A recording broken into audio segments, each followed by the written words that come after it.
এই যে শুনছো? হুম, তোমাকেই বলছি। আমাদের চ্যানেলটি সাবস্ক্রাইব করে দাও না প্লিজ।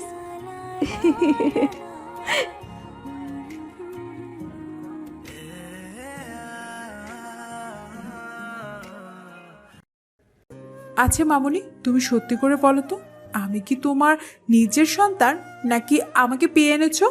আমি যদি তোমার নিজের সন্তান হতাম তাহলে আমার সাথে এভাবেই ব্যবহার করতে পারতে। কি ব্যবহার করেছি তোর সাথে? তোকে ঘুম থেকে উঠিয়েছি বলে কি আমি এখন খারাপ ব্যবহার করেছি তোর সাথে, তাই না? বাহিরের জগতে গিয়ে দেখ, কত মানুষ ফজরের আজানের সময় উঠে কাজে চলে যায়, আর তুই সকাল 9টা পর্যন্ত ঘুমিয়ে বলতেছিস তোকে আমি ডিস্টার্ব করি। তাদের দুই মামের কথার মাঝখানে মিথিলার বাবা চলে আসে মিথিলার রুমে। মিথিলার বাবা এসে মিথিলার পাশে বসে তারপর মিথিলাকে জিজ্ঞেস করে, কি হয়েছে মামুনি? এত রাগারাগি করতেছো কেন এত সকালবেলা?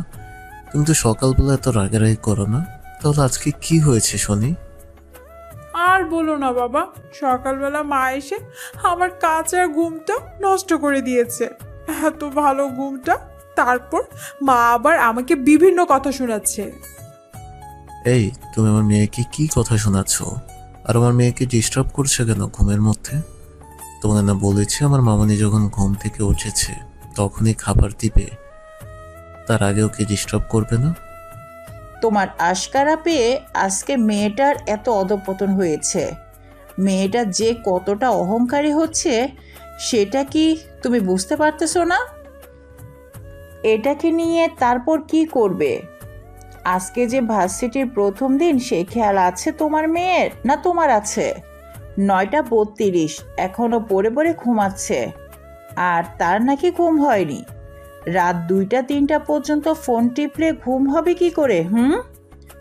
সত্যি তো মা, আজকে না তোমার ভার্সিটির প্রথম দিন, তাহলে এখনো পরে ঘুমোচ্ছ কেন? আজকে একটু তাড়াতাড়ি যেতে হবে, কারণ আজকে তোমাদের নবীন বরণের উৎসব। আজকে যদি তাড়াতাড়ি না যাও তাহলে সব স্যাররা ভাববে তুমি অলস মেয়ে। স্যারদের যা ইচ্ছা ভাবার ভাবুক, আমার তাতে কি কোনো যায় আসে না। আমি ওদেরকে পরোয়া করি না। আমার বাবা কমিশনার, আমি তার মেয়ে। আমার সাথে কথা বলতে গেলে হিসাব করে কথা বলতে হবে। ওরা কে আমি চিনি না। ঠিক আছে মামুনি, বুঝতে পেরেছি। এখন আর কথা না পারিয়ে তাড়াতাড়ি উঠে ফ্রেশ হয়ে নাও। আমি অফিসে যাওয়ার সময় তোমাকে ওইখান দিয়ে নামিয়ে দিয়ে তারপর যাব। আচ্ছা ঠিক আছে বাবা, তোমরা যাও, আমি ফ্রেশ হয়ে আসতেছি। আচ্ছা মামুনি, ঠিক আছে। তুমি তাহলে তাড়াতাড়ি ফ্রেশ হয়ে নিচে আসো। আমি তোমার মামুনিকে নিয়ে চলে যাচ্ছি নিচে। এই চলো, মিথিলা আসতেছে, আমরা গিয়ে সবকিছু গুছিয়ে নিই ওইখানে। তোমার মেয়েকে বলো দেরি যেন না করে, আবার যেন বিছানায় শুয়ে না পড়ে। তোমার মেয়েকে তো ডেকে যাওয়ার পরও আবারও বিছানায় ঘুমিয়ে পড়ে। এই অভ্যাস আছে আপনার মেয়ের। মিথিলা উঠে সেখান থেকে বাথরুমে যেতে যেতে বলল, যাচ্ছি যাচ্ছি, আর ঘুমাবো না। তুমি নিশ্চিন্তে নিচে যাও, আমাকে নিয়ে আর ভাবতে হবে না তোমাদেরকে। নিচে গিয়ে খাবার রেডি করো, আমি আসতেছি, নয়তো বাহির থেকে খাবো। মিথিলা চলে যায় ওয়াশরুমে। আর মিথিলার মা মিথিলার বাবার সাথে যেতে যেতে বলে উঠল, এই যে মেয়েকে এমন শাসন করতেছো না, পরবর্তীতে কি হবে তুমি বুঝতে পারতেছো না। এখন যে এরকম প্রশ্রয় দিয়ে মাথায় তুলতেছো, কিছুই বলতেছো না। সব সময় কি তোমার মেয়ে এমন থাকতে পারবে? ওকে বুঝিয়ে বলো, শাসন করো। আমার কথা তো গুরুত্বই দেয় না। তুমি দেখো। আর বাদ দাও, ও ঠিক হয়ে যাবে।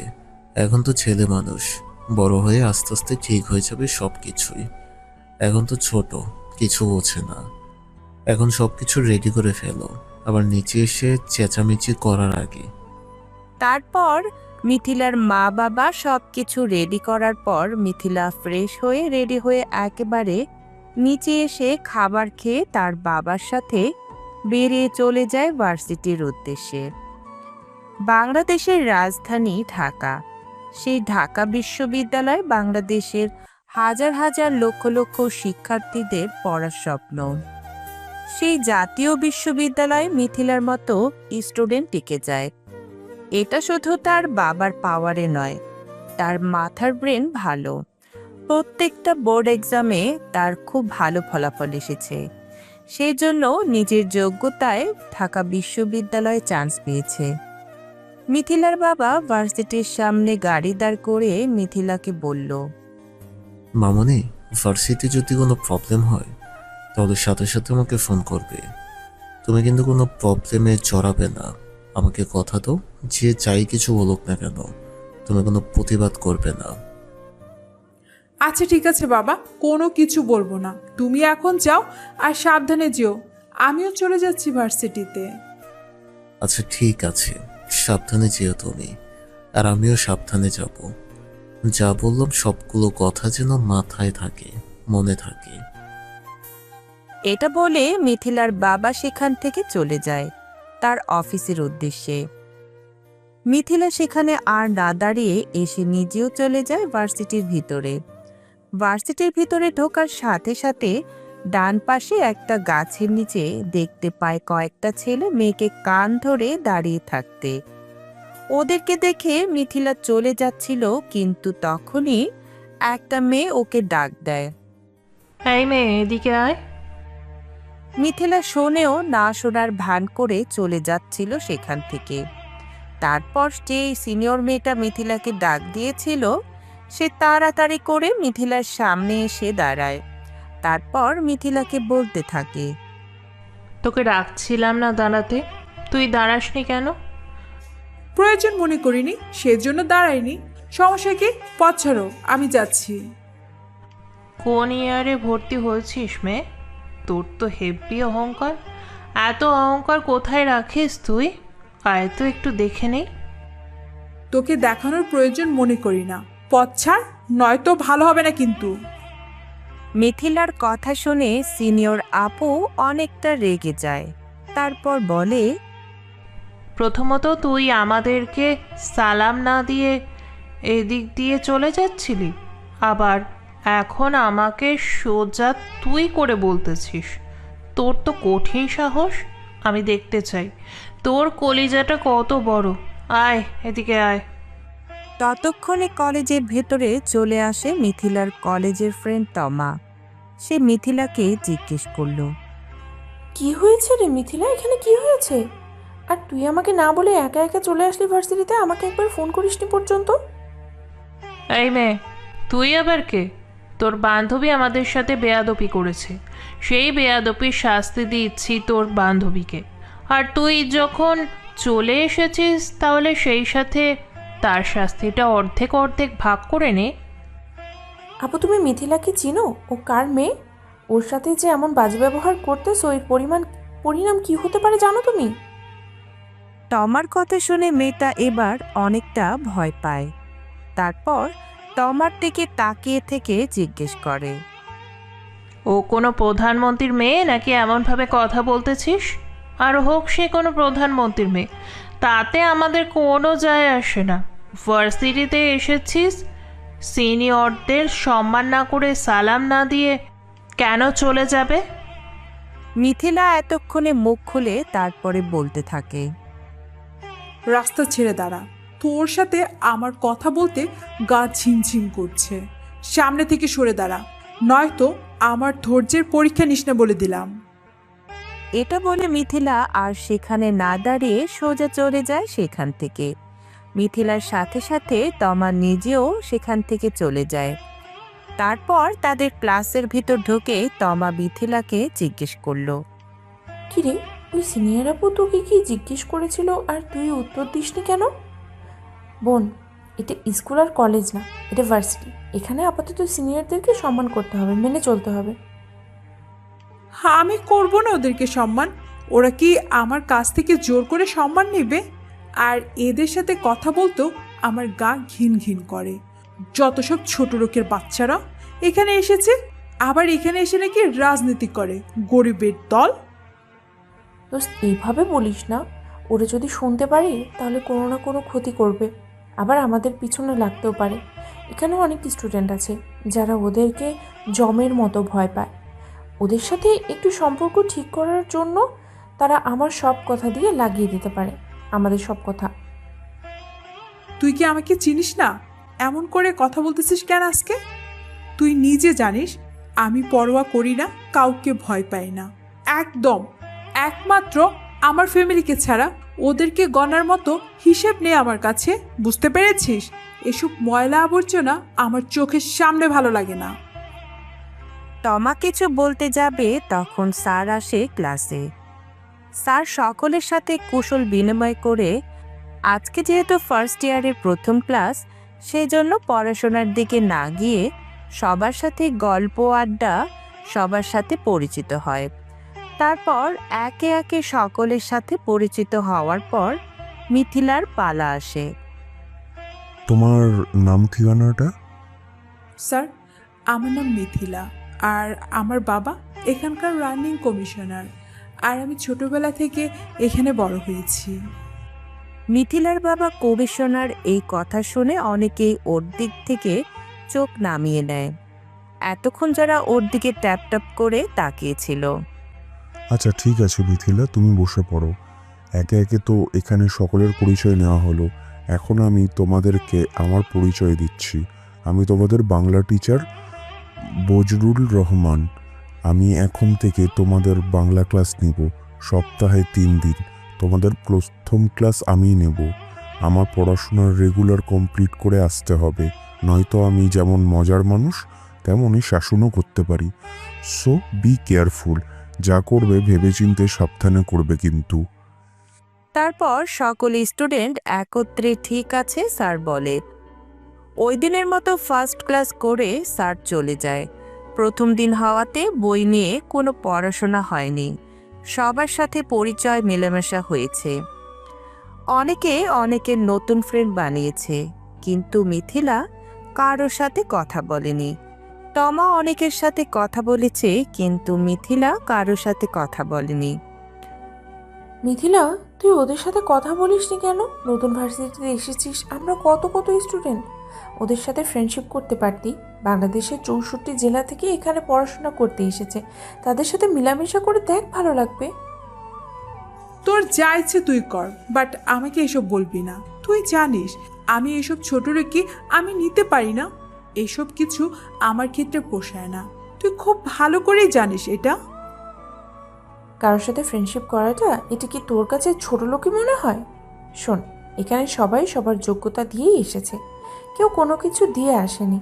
তুই যেমন নিজের যোগ্যতা দিয়ে এসেছিস, তারাও তাই। তাদেরকে অবহেলা করবে না, ওরা কিন্তু নিজের ট্যালেন্ট খাটিয়েই এখানে এসেছে। তুই কোন ব্যবহারটা করবি ওরা ঠিক বুঝতে পারবে। আহ তমা, তুই এখন আমাকে এসে এসব বিষয় নিয়ে জ্ঞান দিতে থাকিস না তো। এখন চল, তোকে বাসায় নামিয়ে দিয়ে আমি ওই দিক দিয়ে চলে যাব। এইখানে আজকে আর ভালো লাগতেছে না। না রে বোন, তুই একাই যা, আমি রিক্সা দিয়ে চলে যাব। আমার অভ্যাস আছে রিক্সা দিয়ে যেতে, আর রাস্তায় একটা কাজ আছে, সেই কাজটা একেবারে কমপ্লিট করে তারপরেই যাব। তুই আমার উপর রাগ করতেছিস কেন তমা? তুই তো জানিস আমি ছোটবেলা থেকে এমন, আমার কারোর সাথে মিশতে ভালো লাগে না, সেই জন্য তুই রাগ করবি এভাবে আমার উপর? আচ্ছা যা, তোর কাছে আমি সরি সরি সরি বললাম। এখন আর কোনো কিছু না বলে সোজা চল আমার সাথে, তোকে নামিয়ে দিয়ে তারপর আমি বাসায় যাব। আরে তোর সাথে রাগ করবো কেন? পাগল তুই কি বলছিস? এসব নিয়ে ভাবিস না, আমি রাস্তায় একটা কাজ করব, তো মাঝ রাস্তায় ওইখান থেকে তারপরে যাব। কি কাজ করবি আমাকে বল, আমি রাস্তায় গাড়ি দাঁড় করাবো। এখন বল কি কাজ করবি? আরে তুই এখানে দাঁড়াবি কেন? তুই চলে যা বাসায়।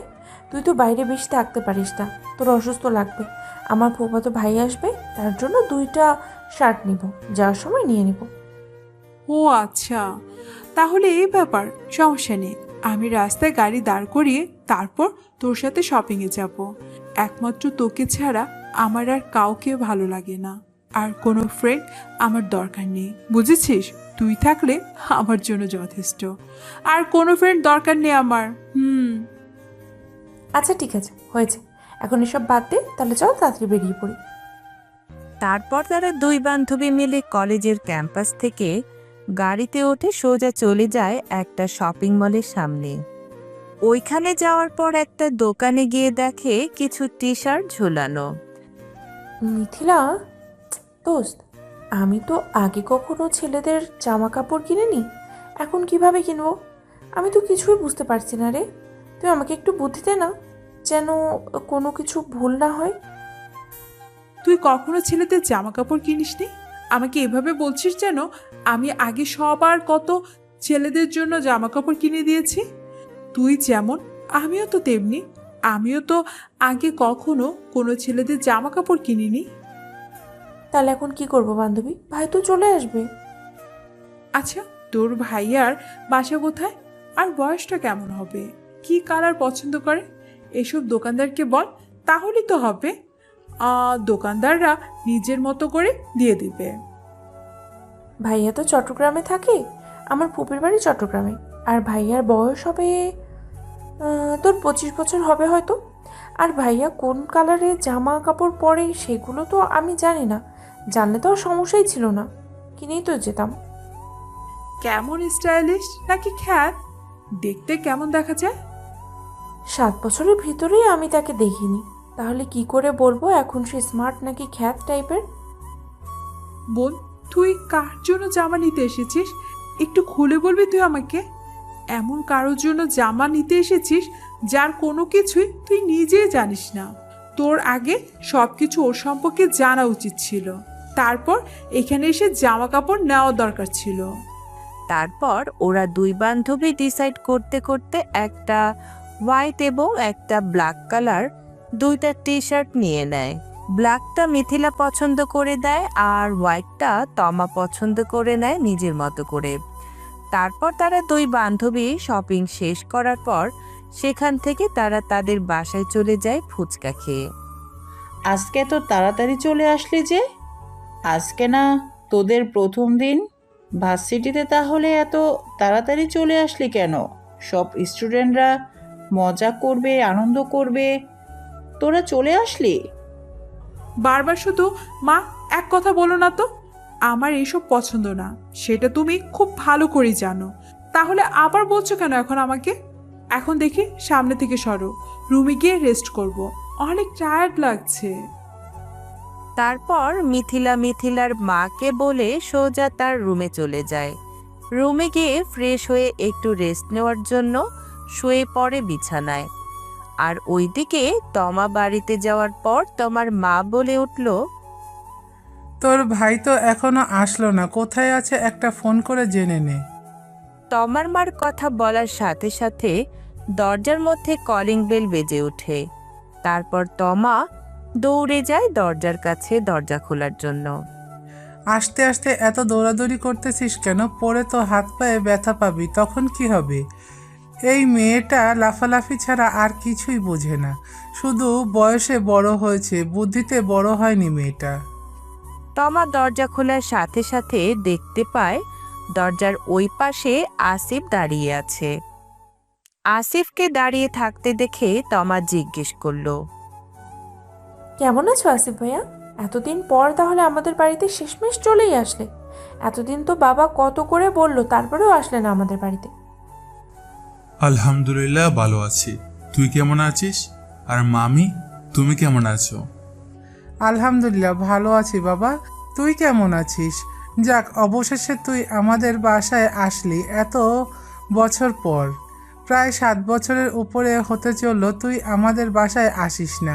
আমি তো ভেবেছি এবারও আসবি না। আপু শুধু শুধু বলেছে তুই এখানে এসে থাকবি। ঢাকায় এসেছি, থাকতে হবে, আর তোমাদের বাসায় থাকবো না এটা শুনলে তো মা আমাকে পিটিয়ে আদামরা বানিয়ে ফেলবে। এখন তো চলে আসছি, আর চিন্তা করতে হবে না। এবার তোমাদের বাসায় অনেক দিন থেকে যাব, যেন আর কখনো আমাকে আসতে না বলো। এবার এত জ্বালানো জ্বালিয়ে যাব। আচ্ছা ঠিক আছে, দেখা যাবে তুই কতদিন থাকিস। এখন গিয়ে ফ্রেশ হয়ে নে, তারপর আমি খাবার দিচ্ছি। এত দূর থেকে জার্নি করে এসেছিস, নিশ্চয়ই অনেক ক্লান্ত হয়ে পড়েছিস। আর ড্রাইভার কি চলে গিয়েছে গাড়ি নিয়ে নাকি? ড্রাইভারকে আনেনি, আমি নিজে একা একা চালিয়ে চলে এসেছি। আমি ড্রাইভারকে দিয়ে গাড়ি চালানো পছন্দ করি না, ওদের গাড়ি চালানো আমার পছন্দ হয় না। সেজন্য আমি নিজেই ড্রাইভ করি। এত দূর থেকে তুমি একা একা একটা বড় রাস্তা জার্নি করে এসেছো, আবার ড্রাইভ করে এসেছো নিজেই, তা ক্লান্ত হওনি? রাস্তায় কয়েক জায়গায় দাঁড়িয়ে রেস্ট করেছি, তারপর আস্তে আস্তে এসেছি এখানে। 3 জায়গায় দাঁড়িয়ে হালকা খাবার খেয়ে তারপর এসেছি। এতটুকু রাস্তা। হয়েছে, এখন চুপ কর, পরে কথা বলিস। এখন আসিফ, যা ফ্রেশ হয়ে আস। এত বড় রাস্তা জার্নি করে এসেছিস, অনেক ক্লান্ত ছেলেটা। আসিফ, তুই যা গিয়ে রেস্ট করে ফ্রেশ হয়ে, আমি খাবার নিয়ে আসছি রুমে। নাকি ফ্রেশ হয়ে এইখানে এসে খেয়ে নিবি? সমস্যা নেই মামি, তুমি এইখানে সবকিছু খাবার রেখে দাও, আমি ফ্রেশ হয়ে এখানে এসে খেয়ে নেব। এটা বলে আসিফ চলে যায় আসিফের রুমে। আসিফের মামার বাড়িতে আসিফের একটা নির্দিষ্ট রুম রয়েছে, যেটা সব সময় আসিফের জন্যই থাকে। তমার বাবার ঘরে তমা শুধু একা, সেই জন্য তাদের বাড়িতে আর বেশি মানুষ নেই। তাদের শুধু 2 ঘরেই চলে যায়, সেই জন্য আসিফের ঘরে আর কারোর থাকা হয় না। এখন আসিফ আসবে বলে সেই জন্য আসিফের জন্য এত সুন্দর করে ঘরটা সাজিয়ে পরিষ্কার করে দিয়েছে তমার মা। তারপর আসিফ গিয়ে ফ্রেশ হয়ে একটু রেস্ট নিয়ে তারপর নিচে এসে খাবার খেয়ে নেয়। খাবার খেয়ে উপরে যাওয়ার সময় তমা তার রুম থেকে 2টা ব্যাগ নিয়ে দৌড়ে আসে। সেই ব্যাগ 2টা আসিফের হাতে দিয়ে বলল, আসিফ ভাইয়া, দেখো তো টি-শার্টটিতে তোমার পছন্দ হয় কিনা। অনেক কষ্ট করে অনেকগুলো দোকান খুঁজে তারপরে তোমার জন্য এই 2টা টি-শার্ট খুঁজে বের করেছি, কিনে নিয়ে এসেছি। তুমি কি ব্ল্যাক অ্যান্ড হোয়াইট কালার পছন্দ করো?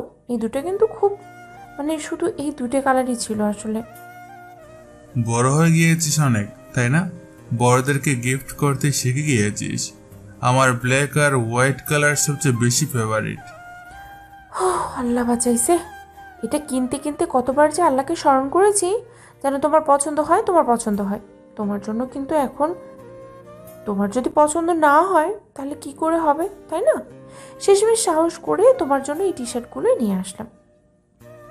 আচ্ছা, এখন কি চাস আমার জন্য? যেহেতু টি-শার্ট নিয়ে এসেছিস, এখন আমারও তো কিছু দায়িত্ব আছে তোদের উপর। এখন বল, কি চাস আমার কাছ থেকে? আসিফের বলা কথাটা শুনে তমা কিছুক্ষণ ভাবে তারপর বলে উঠল, আচ্ছা, তুমি তো এখানে অফিসের কাজে এসেছো, তাই না? তোমার অফিসের কাজ শেষ হওয়ার পরে যতক্ষণ সময় থাকবে পুরোটার সময় আমাদেরকে দেবে। যতদিন এখানে থাকবে সপ্তাহে 3 দিন করে আমাদেরকে নিয়ে বাইরে ফুচকা খাওয়াতে নিয়ে যেতে হবে। এইসব পচা খাবারগুলো রাস্তায় তোরা খাস? এগুলো কি করে বানায় সেটা জানিস না? দেখিস না কি করে খাবারগুলো তৈরি করে? তারপরও এই খাবারগুলো তোরা খাস কিভাবে? আসলেই তোরা মেয়েদের কোনো চয়েস নেই। এই আনহেলদি খাবারগুলো স্বাস্থ্যের জন্য অপকার। এই খাবারগুলো তোরা খাস? কি করব ভাইয়া বলো, জিব্বা তো আর আমার সামলে রাখতে পারি না। বিশেষ করে এই ফুচকা। ফুচকা এমন একটা জিনিস, তুমি যে মেয়েদেরকে বলবে সেই মেয়ে এক চুটকিতেই রাজি হয়ে যাবে ফুচকা খাওয়ার জন্য। কিন্তু এগুলো কি করে বানাই সব কিছুই মেয়েরা জানে, তারপরেও মেয়েরা এটা ছাড়তে পারে না। আচ্ছা, এখন তুমি গিয়ে রুমে গিয়ে রেস্ট নাও। আর মা দেখলে আবার আমাকে বকা দিবে, বুঝছো? বলবে তোমাকে এখানে আটকে রেখেছি কথা বলার জন্য। আচ্ছা ঠিক আছে, তাহলে আমি এখন যাচ্ছি, রুমে যাচ্ছি। আর বিকেলে যদি বের হয় তাহলে আমাকে বলিস, আমি নিয়ে যেতে পারবো তোকে। আসিফ এটা বলে সে তার নিজের রুমের দিকে চলে যায়। রুমে গিয়ে আসিফ আর কোনো দিকে না তাকিয়ে সোজা ঘুমিয়ে পড়ে। এত দূর থেকে জার্নি করে আসার ফলে সাথে সাথে বিছানায় শুয়ে পড়ায় ঘুম এসে হানা দেয় আসিফের চোখে। রাতে যখন তমার বাবা অফিস থেকে ফিরে এসে দেখে আসিফ রুমে বসে ল্যাপটপে কি যেন পড়ছে, তখন তমার বাবা এসে আসিফের পাশে বসলো। কেমন আছিস আসিফ? আসিফ প্রথমে দেখতে পায়নি তার মামাকে। যখন তমার বাবা আসিফকে জিজ্ঞেস করলো কেমন আছিস, তখন আসিফ সামনের দিকে তাকিয়ে দেখতে পায় তার মামাকে। তার মামাকে সামনে বসে থাকতে দেখে তারপর সে আবার জিজ্ঞেস করলো, আসসালামু আলাইকুম মামা, কেমন আছেন আপনি? আলহামদুলিল্লাহ ভালো আছি। তুই তুই কেমন আছিস? আর এই অসময়ে ল্যাপটপের মধ্যে বসে কি কাজ করতেছিস? কতদিন পর এখানে এসেছিস? কই একটু ঘোরাঘুরি করবি? ঢাকায় এসেছিস, কোথায় গিয়ে মামির সাথে মামাতো বোনের সাথে বসে একটু আড্ডা দিবি, আমার সাথে বসে আড্ডা দিবি, কিন্তু তা না করে তুই এখানেও ল্যাপটপ নিয়ে পড়ে আছিস। নিচে গিয়েছিলাম মামা, নিচে গিয়ে দেখি তোমা পড়তে বসেছে আর মামি রান্না করে রান্না করতেছে। তুমি তো অফিসে ছিলে, সেজন্য আবারও এখানে এসে ল্যাপটপ নিয়ে বসেছি। তেমন কিছু না, অফিসের কিছু ডিটেলস ছিল সেগুলোই খুঁজে বের করে দেখছিলাম আর কি। তুমি কখন এসেছো অফিস থেকে? আমি তো এসেছি বেশ কিছুক্ষণ সময় হবে, দেখতে পাচ্ছিস না এখনো চেঞ্জ করিনি। অফিস থেকে এসে সোজা তোর রুমে চলে এসেছি নিচ থেকে। এখন ল্যাপটপ রাখ, নিচে গিয়ে বস, আমি ফ্রেশ হয়ে আসতেছি নিচে। তাড়াতাড়ি চলে আয়, নিচে গিয়ে যেন আবার তোকে ডাকতে না হয়। এটা বলে তামার বাবা সেখান থেকে উঠে চলে যায়। আসিফ আর দেরি না করে ল্যাপটপটা তার নিজস্ব জায়গাতে রাখে। আসিফ নিজেও চলে যায় নিচে। আসিফ নিচে যাওয়ার পর দেখতে পায় তার মামি রান্নাবান্নার সব কিছু শেষ হয়ে এসেছে। তারপর সব খাবার টেবিলে সাজিয়ে রাখছে। যখন সব খাবারগুলো টেবিলে একা একা রাখা শেষ হয়, তখন তমাকে ডেকে নিয়ে আসে। তোমার মা, সব খাবার দিয়ে দাও টেবিলে, আমরা এখনই খেতে বসবো। আসিফ, দুপুরে খাবার খেয়েছিলি? এখানে জার্নি করে আসার পর সাথে সাথে ফ্রেশ হয়ে ঘুমিয়ে পড়ি। ওইখানে থাকার সময় মামির হাতে খাবারগুলো অনেক মিস করি। আচ্ছা ঠিক আছে, যত ইচ্ছা খাস, কিন্তু এখন চুপচাপ কথা না বলে খেতে থাক। তারপর তারা সকলে মিলে আর কোনো কথা না বলে সকলে যার যার মতো খেয়ে উঠে পড়ে। আসিফ এবং আসিফের মামা গিয়ে উঠে সোফার মধ্যে বসে। তারপর আসিফের মামা জিজ্ঞেস করলো, আসিফ, বাড়িতে ওইখানে সকলে কেমন আছে? ভাইয়া, আপা, হেরা সকলে কেমন আছে? ওরা তো আলহামদুলিল্লাহ ভালো আছে। তোমাকে যেতে বলেছে, তোমাকে নাকি আগেও অনেকবার বলেছি গিয়ে এখানে ঘুরে আসার জন্য, কিন্তু তুমি নাকি রাজি হও নাই। এবার বলেছে আমার সাথে সবাইকে নিয়ে যাওয়ার জন্য, নয়তো মা আর কখনো এখানে আসবে না। এখানে আসার পর তো দেখতেই পাচ্ছিস বাবা, এতক্ষণে মাত্র বাড়িতে এসেছি। কি করব বল, অফিসের এত চাপ। আর বস, এখন নিউ বস এসেছে, একটু চুল ছাড় দেয় না। 5টার পর্যন্ত আমাদের আগে অফিস ছিল, এখন সে অফিস থেকে 8টা, সাড়ে 8টা, 9টা বাজে আসতে হয়। এই জন্যই স্কুলের মধ্যে স্যারেরা বলে যে চাকরি করার চাইতে ব্যবসা করা অনেক ভালো। চাকরি করতে হয় নিজের স্বাধীনতা ছেড়ে, পরের অধীনে কাজ করতে হয়। আর বিজনেস করলে নিজের স্বাধীনতা থাকে, পরের অধীনে থাকতে হয় না। কি আর করার। এখন তুমি তোমার বোনকে বুঝিয়ে বলো, আমি বলেছি অনেক, কিন্তু আমার কথা শুনে না। তুমি বলে দেখো তোমার কথা শুনে কিনা। তারপর সকলে এক পর্যায়ে কথা বলা শেষ করে এসে সবাই যার যার রুমে গিয়ে শুয়ে পড়ে। সকালবেলা ঘুম থেকে উঠে ভার্সিটি যাওয়ার সময় তমা দেখতে পায় আসিফ রেডি হয়ে নিচে এসেছে খাবার খাওয়ার জন্য। আসিফ ভাই, এই গেট আপ নিয়ে কোথাও যাচ্ছ নাকি? দেখে তো মনে হচ্ছে কোনো বিয়ে শাদীর অনুষ্ঠানে যাচ্ছ। এখানে কোথাও যাচ্ছ শুনি? আমাকে চট্টগ্রাম থেকে ঢাকায় কেন পাঠানো হয়েছে বলো তো? তমা কিছুক্ষণ সময় আসিফের দিকে তাকিয়ে থাকে, আসিফের মুখের দিকে, যেন আসিফ কি বলবে সেটা শোনার জন্য। আমি এখানে ঘুরতে আসিনি আর বেড়াতে আসিনি। তোর ফুফা আমাকে এখানে কাজে পাঠিয়েছে, কোম্পানির কাজে। কালকে পরশু 2টা মিটিং আছে এবং কয়েকদিন পর আবারও মিটিং আছে। এখানকার বিজনেসটা ভালো করে স্টার্ট করে দিয়ে এখান থেকে যেতে হবে, তার আগে এখান থেকে যাওয়া যাবে না। আচ্ছা ঠিক আছে, তুমি তো এখন অফিসে যাবে। অফিসে যাওয়ার সময় আমাকে আমার ভার্সিটির গেটের সামনে একটু নামিয়ে দিও, তারপরে তুমি তোমার গন্তব্যে চলে যাও। বুঝতে পেরেছো আমি কি বলেছি? তুমি তো আমার ভার্সিটির সামনে দিয়েই যাবে, সেই জন্যই বলতেছি আমাকে আমার ভার্সিটির গেটে একটু নামিয়ে দিও না। আচ্ছা ঠিক আছে, এখন তাড়াতাড়ি খাবার খেয়ে বেরিয়ে পড়। আমি এখনই বেরিয়ে পড়বো, আমার খাবার খেতে বেশিক্ষণ সময় লাগবে না। তারপর তারা দুজন খাবার শেষ করে দুজন দুজনের মতো বাইরে এসে গাড়িতে উঠে বসে। আসিফের গাড়ি ড্রাইভিং সিটের সামনের পাশের সিটের মধ্যে বসে পড়ে তমা। তারপর আস্তে আস্তে ভার্সিটির গেটের সামনে চলে আসে দুজন। ভার্সিটির গেটের সামনে এসে আসিফ বলে উঠল, তোমা চলে এসেছি, এখন গাড়ি থেকে নেমে ভিতরে যা, আমার লেট হয়ে যাচ্ছে, আমাকে অফিসে পৌঁছাতে হবে ফার্স্ট। আচ্ছা আচ্ছা ঠিক আছে, চলে যাচ্ছি। তুমি চলে যাও এখান থেকে, আমি বেশি সময় নিব না। আমার একটা ফ্রেন্ডের জন্য এখানে একটু অপেক্ষা করি, তো সে আসলে তাকে নিয়ে একবারই ভিতরে ঢুকতে পারবো। কোনো ফ্রেন্ডের জন্য এখানে লেট করতে আসিনি, এখানে পড়াশোনা করার জন্য এসেছিস।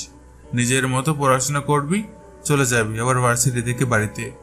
তোর গন্তব্য এতটুকু পর্যন্ত, বাড়ি থেকে ইউনিভার্সিটি, ইউনিভার্সিটি থেকে বাড়ি, এর বাইরের জন্য এক পা না দেখি। এর বাইরের জন্য এক পা রয়েছে, সেটা শুনতে না পাই। যা বলেছি মনে থাকে যেন। এখন আর কথা না বলে সোজা চুপচাপ ভিতরে যা। আসিফ এটা বলার মাঝখানে মিথিলা এসে তমার পাশে দাঁড়ায়। এতক্ষণ আসিফের বলা প্রত্যেকটা কথা মিথিলা শুনতে পায়। মিথিলাকে তমার পাশে দাঁড়িয়ে থাকতে দেখে তমা কিছুটা চমকে ওঠে। তারপর মিথিলাকে জিজ্ঞেস করে, কি রে মিথিলা, তুই এখানে কখন আসলি?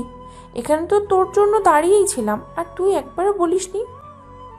আমি আরও অনেক আগে চলে এসেছি, তোর জন্য ওয়েট করছিলাম। আজকে তোর আসতে এত দেরি হলো কেন? তোকে বলেছিলাম না ভাইয়া আসবে, ভাইয়া এসেছিল কালকে, সেই জন্য আজকে ভাইয়ার সাথে এখানে এসেছি। ভাইয়া নামিয়ে দিয়ে গেছে। ও আচ্ছা, এখন চল ক্লাসে যাওয়া যাক। তারপর তারা দুই বান্ধবী মিলে ক্লাসে যায়।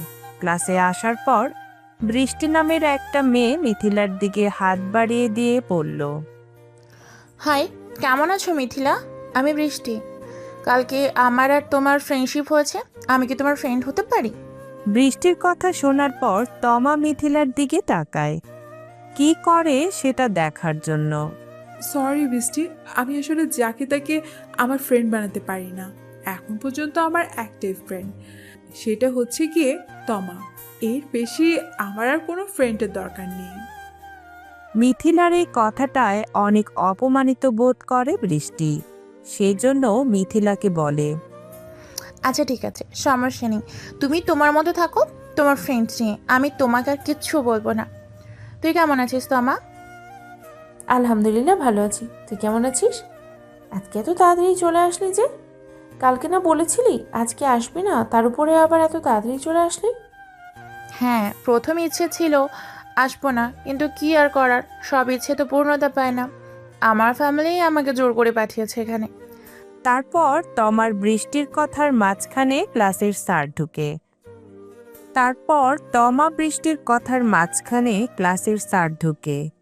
তারপরে একে একে প্রত্যেকটা ক্লাস শেষ হয়ে যাবার পর তারা তিনজন এসে ক্যাম্পাসে যায়। ক্যাম্পাসে গিয়ে মিথিলা একটা কফি অর্ডার করে, আর বৃষ্টি তমা ওরা দুইজন হালকা কিছু খাবার নেয়। অনেক সময় হয়েছে, হালকা কিছু খাবার খেয়ে নে মিথিলা, না হলে অসুস্থ হয়ে পড়বি, আবার পরিবার চিন্তা করবে তোকে নিয়ে। এসব খাবার আমার একদম পছন্দ না, শুধু বিপদে পড়ে বাইরের কফিটা খেতে হয় আমাকে। এটা খাস কেন? এটাও ছেড়ে দে, বাইরে কোনো জিনিস স্বাস্থ্যের জন্য ভালো নয়। দেখি এটাকেও ছাড়তে হবে, এসব কেন জানি আমার একদম পোষায় না। ওদের কথা বলার মাঝখানে একটা সিনিয়র ছেলে এসে মিথিলাকে বলে, হে মেয়ে, স্ট্যান্ড আপ।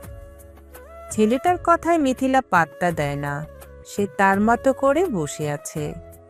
ছেলেটা বারবার বলছে উঠে দাঁড়াতে, কিন্তু মিথিলা উঠে দাঁড়াবে না। এক পর্যায়ে ছেলেটা মিথিলার কাছাকাছি গিয়ে দাঁড়িয়ে বলল, মিথিলা, আই লাভ ইউ। আমি তোমাকে ভালোবাসি, আমাকে অ্যাকসেপ্ট করে নাও। ভার্সিটিতে কেউ তোমাকে কোনো কিছু বলতে আসবে না, একবার কিছু বলার আগে 10 বার চিন্তা করতে হবে।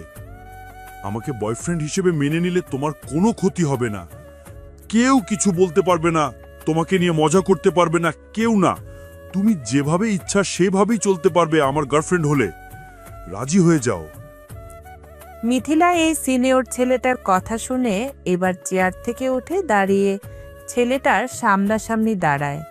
তারপর ছেলেটাকে বলতে লাগলো, ও তাই নাকি মিস্টার, তোমাকে বয়ফ্রেন্ড হিসেবে মেনে নেওয়ার পর আমার সব কিছু হাতের মুঠোয় চলে আসবে, তাই না? হ্যাঁ মিথিলা, তুমি তাহলে বুঝতে পেরেছো সবকিছু। এখন কথা না বলে আমাকে অ্যাকসেপ্ট করে নাও তাড়াতাড়ি। আয়নার সামনে দাঁড়িয়ে নিজের চেহারাটা দেখেছিস? কি একটা বিশ্রী অবস্থা। আর তোর কত বড় কলিজা, তুই আমাকে এসে প্রপোজ করছিস? তোর কলিজা টেনে ছিঁড়ে ফেলতে আমার 2 মিনিট সময় লাগবে না। আমার নাম যেহেতু জানিস, খোঁজখবর নিয়ে দেখিস আমার বাবাকে। কি আছে তোর? কি নিয়ে এসেছিস আমার সাথে রিলেশনে যাওয়ার জন্য? গেট লস্ট এখান থেকে, চলে যা। আজকে এখানে অপমান করে তুমি কাজটা ঠিক করলে না মিথিলা। সময় হোক, সবকিছু বুঝিয়ে দেব তোমাকে। আমি কি কি করতে পারি সেই সবকিছু বুঝিয়ে দেব তোমাকে। এখন যাচ্ছি মানে এই না একেবারে চলে যাচ্ছি। আমি প্রতিশোধ নিতে আবার ফিরে আসব। আগে দেখ তোর নিজের চলার মতো অবস্থা হয় কি না, তারপর না হয় বলিস। ছেলেটা আর কোনো কিছু না বলে সেখান থেকে চলে যায়। ছেলেটা চলে যাওয়ার পর তমা আর বৃষ্টি মিথিলার কাছে এসে মিথিলাকে বলল, ভালো করে দিলা ওকে প্রশ্রয় না দিয়ে। এই ছেলেটা একটা প্লে বয়। এই ছেলেটা যেই মেয়ের সাথে সম্পর্ক করে সর্বোচ্চ 6 মাস, তারপর সেই মেয়েকে ধোকা দিয়ে চলে যায়। এটা আমাদের কলেজেই পড়তো এক সময়, তারপর সেখান থেকে চলে আসে শুনছি। যে অপমান করেছিস মনে হয় না দ্বিতীয়বার তোর কাছে ফিরে আসবে ভালোবাসি বলবে। এই ছেলেটা যদি তোর কোনো ক্ষতি করে ফেলে তখন কি হবে? এসব থ্রেড দিয়ে গেল, কি করা যায়? আঙ্কেলকে বলবি নাকি? তোর কি মনে হয় আমি বলবো না? অলরেডি বলে ফেলেছি, বাবাকে SMS দিয়েছি। কালকে শুধু দেখিস এই ছেলেটার কি অবস্থা হয়। আমাকে প্রপোজ করতে এসেছিল, ভুলে গিয়েছিল হয়তো নিজের স্ট্যাটাস। আমি যা কিছু করি না কেন, আমি এখন কোনো রিলেশনে জড়াবো না, এইটা তোরা দেখে নিস। হ্যাঁ, তোর জন্য তো একেবারে কোনো না কোনো দেশে রাজপুত্র অপেক্ষা করতেছে না? তুই যাবি আর পালকি দিয়ে উঠিয়ে নিয়ে যাবে তোকে। দেখেছিস রাজপুত্রের থেকে কোনো দিক দিয়ে কম হবে না, বুঝতে পেরেছিস? এখন চল তাহলে, যাওয়া যাক। ছোট লোকটা মুডটাই নষ্ট করে দিল। কফি খাওয়ার ইচ্ছে ছিল, এখন এগুলো খাওয়ার ইচ্ছে নেই। তারপর তারা 3 বান্ধবী ক্যাম্পাস থেকে এসে মিথিলা তার গাড়ির দিকে যেতে নেয়। তখনই তমা বলে ওঠে, মিথিলা, তুই তো ওই দিক দিয়েই যাবি, আমাকে নামিয়ে দিয়ে যাওয়ার সময় হবে। তোর বাড়ির কাছাকাছি পড়ে তো বৃষ্টির বাড়ি, ওদের একটু কষ্ট করে ওই বাড়ির সামনে একটু নামাই দিস। বেচারা আর একা একা কষ্ট করে যেতে হবে না। মিথিলা কিছু বলতে যাবে তার আগে বৃষ্টি বলে উঠল, না রে তমা, তোরা এখন যা, আমি আর যাব না। রাস্তায় একটা কাজ আছে, এটা করার পর তারপর বাড়িতে যাব একেবারে। কথা বেশি না বলে সোজা গাড়িতে উঠে বস। এমনিতে মাথা গরম ওই ছেলের ব্যবহারে, তারপর আর আমাকে রাগাস না। আশা করি এতক্ষণে বুঝতে পেরেছিস আমার মাইন্ডটা কি ধরনের। তাই আর বেশি কথা না বলে গাড়িতে উঠে পড়। মিথিলার কথা শুনে বৃষ্টি তমার দিকে তাকায়। তারপর তমা বৃষ্টিকে ইশারা করে যেন গাড়িতে উঠে বসে পড়ে। বৃষ্টি আর কোনো কিছু না বলে সোজা গাড়িতে উঠে বসে পড়ে। বেশ কিছুটা রাস্তা চলে আসার পর তমার বাসা চলে আসে। তমা সেখানে গাড়ি থেকে নেমে মিথিলার বৃষ্টিকে বলল, বৃষ্টি, তোর বাসার কাছাকাছি আসলে মিথিলাদের বাসা। মিথিলাকে বলে দিস তোর বাসা চিনে দিবে। হ্যাঁ, মানে ও তো চেনে না তোর বাসা।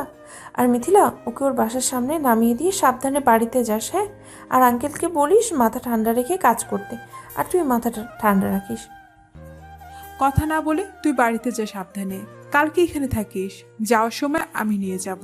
তোর ভাইয়ের সাথে যেতে হবে না। আচ্ছা ঠিক আছে, বাড়ি থেকে বের হওয়ার আগে আমাকে একটা কল দিয়ে বের হোস, যেন আমি নিচে এসে দাঁড়াতে পারি। মিথিলা আর কোনো কিছু না বলে সেখান থেকে চলে যায়। মিথিলা যেমনই হোক না কেন, সে তার ফ্রেন্ড তমার কাছে খুবই ভালো একজন পার্সন। বাহিরের মানুষ মিথিলাকে একজন অহংকারী মেয়ে হিসেবে চেনে, কিন্তু সত্যি কথা বলতে মিথিলা একজন অহংকারী ঠিকই, কিন্তু সে তার কাছের মানুষদের কাছে অহংকারী না। সে ছোটবেলা থেকেই এইভাবেই বড় হয়েছে। বাড়িতে যাওয়ার পর তমা দেখতে পায় আসিফ এবং তার বাবা বসে বসে খাবার খাচ্ছে। তমা, তাড়াতাড়ি ফ্রেশ হয়ে এসে বসে পড়ো, সবাই একসাথে বসে খেয়ে নেব। আমরা মাত্র স্টার্ট করেছি। তোমরা খেতে থাকো বাবা, আমি ফ্রেশ হয়ে একটু রেস্ট নিয়ে তারপরে খাবো। পরে খাবি কেন? এখন খেলে কি হবে? কথা না বলে তাড়াতাড়ি মামা যেটা বলেছিস সেটা কর। এক কথা দ্বিতীয়বার বলতে আমার ভালো লাগে না, তাই তোকেও ওয়ার্নিং করে দিলাম, তাড়াতাড়ি নিচে আয় ফ্রেশ হয়ে। আচ্ছা ঠিক আছে আসতেছি। এত দমকানোর তো কোনো কিছু নেই। তারপর তমা আর কোনো উত্তর না বলে সোজা উপরে উঠে যায়। তাড়াতাড়ি ফ্রেশ হয়ে নিচে এসে তমা আর তমার মা দুজনেই ওদের সাথে খাবার খেতে বসে পড়ে। এক পর্যায়ে খাবার শেষ হওয়ার পর তমাকে বলল, তুই না ঘুরতে যেতে চেয়েছিলি বাইরে? আমি ফ্রি থাকবো, কোথায় যেতে চাস বলিস, আমায় নিয়ে যাব। ভাইয়া তুমি সত্যি আমাকে ঘুরতে নিয়ে যাবে? আমি কি তোর সাথে মজা করতেছি? যেটা বলেছি সেটা মাথায় রাখিস। কোথায় যাবে বলিস, নিয়ে যাব। আর যদি যেতে না চাস তাহলে আমার আরো ভালো, আমি বেঁচে যাব। এই না যাবো না কেন, অবশ্যই যাব, কিন্তু ভাইয়া একটা সমস্যা আছে। তোর আবার এখন কি সমস্যা হয়ে গেল আবার? তাড়াতাড়ি বলে ফেল, আমি আবার এখন অফিসে যাব। ভাইয়া আসলে আমার 2টা ফ্রেন্ড আছে, তাদেরকেও সাথে নিয়ে যেতে হবে। অনুমতি দাও, তাহলে আমি তাদেরকে বলে দেব আমাদের সাথে যেন জয়েন করে। তোমার কি কোনো প্রবলেম হবে ওরা গেলে আমার সাথে? বলিস, আর কখন যাবি সে সময় বলিস, আমাকে ফোন করে দিস, তাহলে আমি অফিস থেকে চলে আসব। অফিস? এখন অফিস পেলে ওদেরকে নিয়ে ঘোরার কি দরকার আছে? শুক্রবারে না হয় ওদেরকে নিয়ে ঘুরতে যাস, এখন তো অফিসের কাজ আছে তাই না? আজ অনেকটা গুছিয়ে এনেছি অফিসের, বাকিটা আশা করি কিছুদিনের মধ্যে হয়ে যাবে। আর ওদেরকে নিয়েই ঘুরতে যেতে এটা আমার সমস্যা নেই, রাতে বাকি কাজটুকু সেরে নেব। কালকে আসতে না আসতে আজকে এত সুন্দর করে এত কাজ গুছিয়ে নিয়েছিস।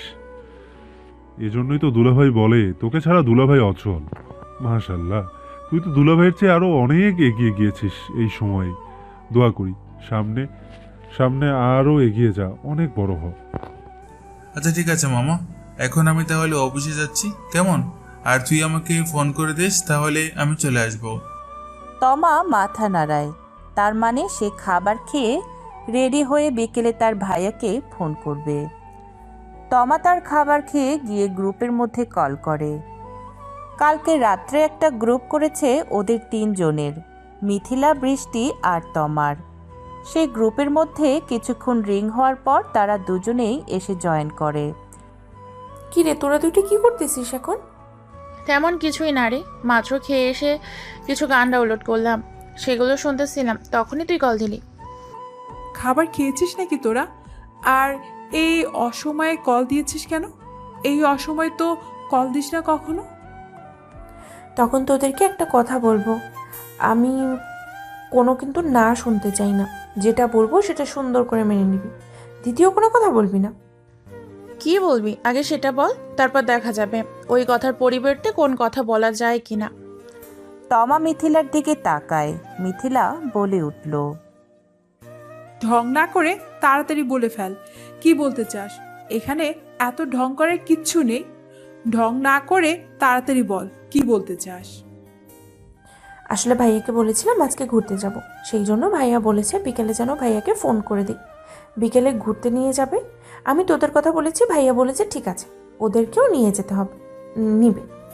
এখন আমি ভাইয়াকে বলে দিয়েছি তোরাও যাবি আমার সাথে। এখন তোদের কাছ থেকে কোনো না আমি শুনতে চাই না। 5টার সময় রেডি থাকবি, আমি তোদেরকে বাসা থেকে পিক করে নিয়ে আসবো। তারপরে বেশি কিছুক্ষণ সময় ঘোরাঘুরি করে তারপরে আবার তোদেরকে বাসায় দিয়ে আসবো। বাসায় মনে হয় মানবে না রে তমা, বিকালের পর আমাকে বাসা থেকে তেমন একটা বের হতে দেয় না, জরুরি কোনো প্রয়োজন ছাড়া। মনে হয় না আমি যেতে পারবো, তোরা 2জন চলে যা। এত ঢং করার কিচ্ছু নেই। তুই একা যাবি না শুধু আমরা 2জন আরো মেয়ে আছি? কোথায় যাবি ঠিক করেছিস? এখনো ঠিক করিনি কোথায় যাব, তোদেরকে নিয়ে ঠিক করব কোথায় যাওয়া যায়। আজকে ভাবতেছি ভাইয়াকে ফকির করেই ছাড়বো, যদিও ভাইয়াকে ফকির করা সম্ভব না, তারপর। কেন রে, তোর ভাইয়া কি অনেক কিপটা নাকি? কিপটে হলে ঘুরে মজা পাওয়া যাবে না। তুই কি বলিস মিথিলা? এখন এসব বিষয় ছাড়, তাড়াতাড়ি তোদের ফ্যামিলির সাথে কথা বলে রাজি করিয়ে নি। ঠিক 5টার সময় আমি তোদের বাসার নিচে থাকবো, নিচে আসবি, কল দিলি। আচ্ছা ঠিক আছে, আমি ফ্যামিলিকে রাজি করাচ্ছি, দেখছি কি করা যায় ওরা। ফ্যামিলি যদি কোনোভাবে রাজি না হয় তাহলে বন্ধু সরি, আমি যেতে পারবো না। ঠিক আছে, আমি 5টার সময় রেডি হয়ে নিচে আসব। আর বৃষ্টি ফ্যামিলিকে কে কী করে ম্যানেজ করবি দেখ, আর ম্যানেজ করতে না পারলে আমাকে বলিস। আচ্ছা ঠিক আছে, এখন তাহলে রাখছি। আমাকে কিছু কাজ করতে হবে, তো একটা লম্বা শাওয়ার নিতে হবে। ভার্সিটি থেকে এসে শাওয়ার নিতে পারিনি, শুধু ফ্রেশ হয়ে নিচে গিয়ে খাবার খেতে হয়েছে বাবা আর ভাইয়ার সাথে। কথা এটাই রইল, ঠিক 5টার সময় তোরা তোদের বাসার নিচে থাকবি। আমি ওখান থেকে গিয়ে তোদেরকে পিক করে নিয়ে আসবো। এটা বলে তমা ফোন কেটে দেয়। তমার ফোন কেটে দেওয়ার পরে তমার মা তমার রুমে আসে, দেখতে তমাকে কি করে। কি করতেছিস তমা? তোর ওই 2 বান্ধবী কি যাবে, মিথিলা আর বৃষ্টি? বলেছি তো যাওয়ার কথা, এখন দেখা যাক এরা কি করে। আচ্ছা ঠিক আছে, সাবধানে যাবি কিন্তু, আর ঘোরাফেরা সাবধানে করবি। একদিন ওদের 2টাকে বাড়িতে নিয়ে আসিস তো। অনেক দিন হতে চললো মিথিলা আমাদের বাসায় আসে না, 1 বছরের ওপরে প্রায় হতে চললো মিথিলাকে দেখি না, সামনাসামনি কথা বলি না ওর সাথে। ওকে একদিন বলিস তো আমার কথা, যেন বাসায় আসে। তাকে বলেছি অনেকবার আমাদের বাসায় আসার জন্য, কিন্তু ও আসেই না। আমাদের বাসার নিচ দিয়ে চলে যায়, কিন্তু বাসায় আসে না। আমাদের বাসায় কি বলবো, ওর নানুর বাসায় পর্যন্ত যায় না, কেন জানি না।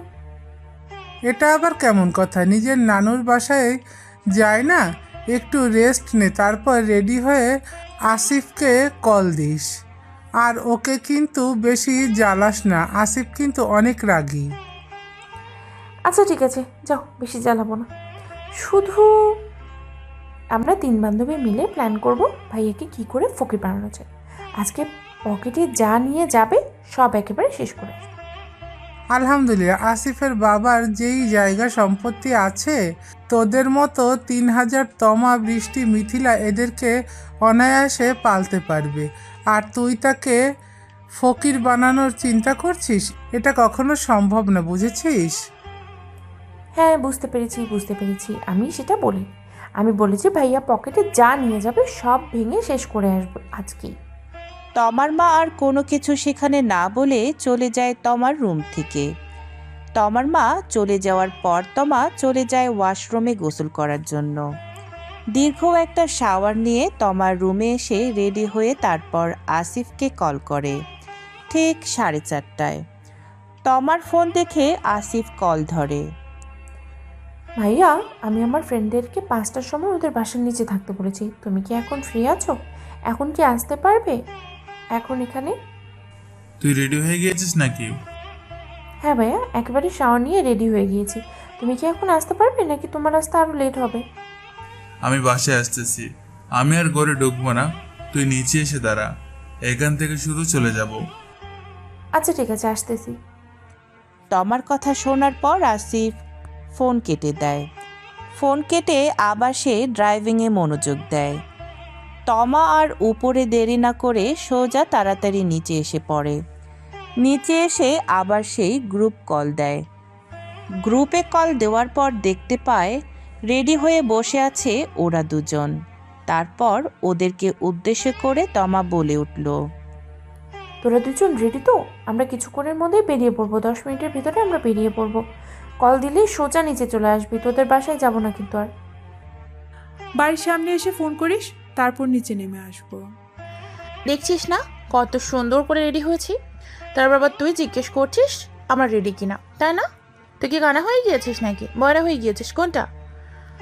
বাড়ির সামনে এসে কল দিস, আমি তাড়াতাড়ি নিচে নেমে আসবো, কখন জানি আবার মা না করে দেয়। ওদের সাথে কথা বলার সময় আসিফ এসে তমার কাছাকাছি গাড়ি ব্রেক করে। আসিফকে দেখে তমা ওদেরকে বলল, ফোন করলে নিচে এসে পড়িস। আমি ভাইয়াকে নিয়ে এখনই বের হচ্ছি, ভাইয়া চলে এসেছে, রাখছি এখন তাহলে। এটা বলে তমা ফোন কেটে দেয়।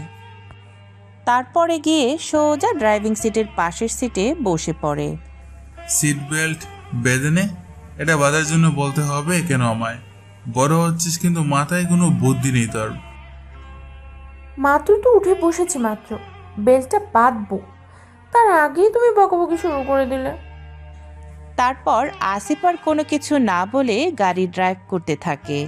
আর তমা আসিফকে রাস্তা দেখিয়ে দেখিয়ে বলে এই দিকে ওই দিকে নিয়ে যেতে। অবশেষে তাদের বাড়ির মাঝখানে গাড়িটা রেখে দুজনকে ফোন করে নিচে নামতে বলে। কিছুক্ষণের মধ্যে ওরা দুজন নিচে চলে আসে। তমা গাড়ি থেকে নেমে গিয়ে ওদেরকে জড়িয়ে ধরে বৃষ্টিকে মিথিলাকে বলল, আজকে যেভাবে পারিস ভাইয়াকে ফকির বানিয়ে ছাড়বি। আমিও আছি তোদের সাথে, বুঝতে পেরেছিস? আজকে মায়ের কাছে বলে এসেছি ভাইয়াকে এখান থেকে ফকির বানিয়েই নিয়ে যাবো বাসায়। পকেটে যা নিয়ে এসেছে সব শেষ করে তারপরেই ফিরবো। তোরা যদি আমার সাথে না থাকিস তাহলে কিন্তু আমি একা পারবো না। উনি না তোর ভাই, তাহলে ওনার সাথে এরকম একটা গাদ্দারি করতে তোর কষ্ট হবে না? আমি হলে তো আমার ভাইয়ের সাথে কখনো এমন করতাম না। আমরা এখানে মজা করার জন্য বেরিয়েছি, কে কার ভাই সেগুলো দেখার বিষয় না, বুঝেছিস? চুপচাপ কথা না বলে আয় গাড়িতে গিয়ে বস। মিথিলা কোনো কথা বলেনি। সে সোজা গিয়ে ড্রাইভিং সিটের পাশের সিটে বসে পড়ে। মিথিলাকে ওইখানে বসতে দেখে তমা বলে উঠল, কিরে তুই সামনে বসলি কেন? আমরা 3 বান্ধবী মিলে পিছনে বসবো, সেই জন্য আমি সামনে থেকে পিছনে চলে এসেছি, আর তুই গিয়ে দৌড়ে সামনে বসে পড়লি। তোরাই বস, পিছনে 3 জন বসলে চাপাচাপি হয়ে যাবে। এইসব আমার পছন্দ না, সেটা খুব ভালো করে জানিস তুই। মিথিলা ঠিকই বলেছে, এখন চল তাহলে যাওয়া যাক। এতক্ষণ মিথিল বা বৃষ্টি কেউই আসিফকে খেয়াল করেনি। হঠাৎ যখন মিথিলা ডান দিকে তাকায় তখনই মিথিলার চোখ আটকে যায়। কিছুক্ষণ সময় একাধারে আসিফের দিকে তাকিয়ে থাকে। এটা আসিফ বুঝতে পেরে তমাকে জিজ্ঞেস করে আসিফ, কিরে হয়েছে তোদের নাকি আরো কেউ বাকি আছে? থাকলে বলতে পারিস, সিট এখনো একটা খালি আছে, নাকি যাব আমি এখন? আর কোথায় যাবি ঠিক করেছিস? লোকেশন দে আমাকে। আসিফের কথা শুনে বৃষ্টি সেও আসিফের দিকে তাকায়, কিন্তু বৃষ্টি এতটা ভালো করে খেয়াল করতে পারে না। সেই জন্য সে আর ভালো করে তাকায়নি, গুরুত্বও দেয়নি এই বিষয়টাতে। আসিফের শব্দে মিথিলার ধ্যান ভাঙে। তুমি বরং এখন রমনা পার্কে চলো, সেখানে থেকে ফুচকা খেয়ে তারপরে আর একটু ঘোরাঘুরি করে রাতের খাবার খেয়ে পরে বাসায় যাবো একেবারে। আচ্ছা ঠিক আছে, তাহলে যাচ্ছি আমি রমনা পার্কে। রাত 8টার ভিতরে যা কিছু করার করতে হবে। এরপর কিন্তু আমি আর বাইরে থাকবো না।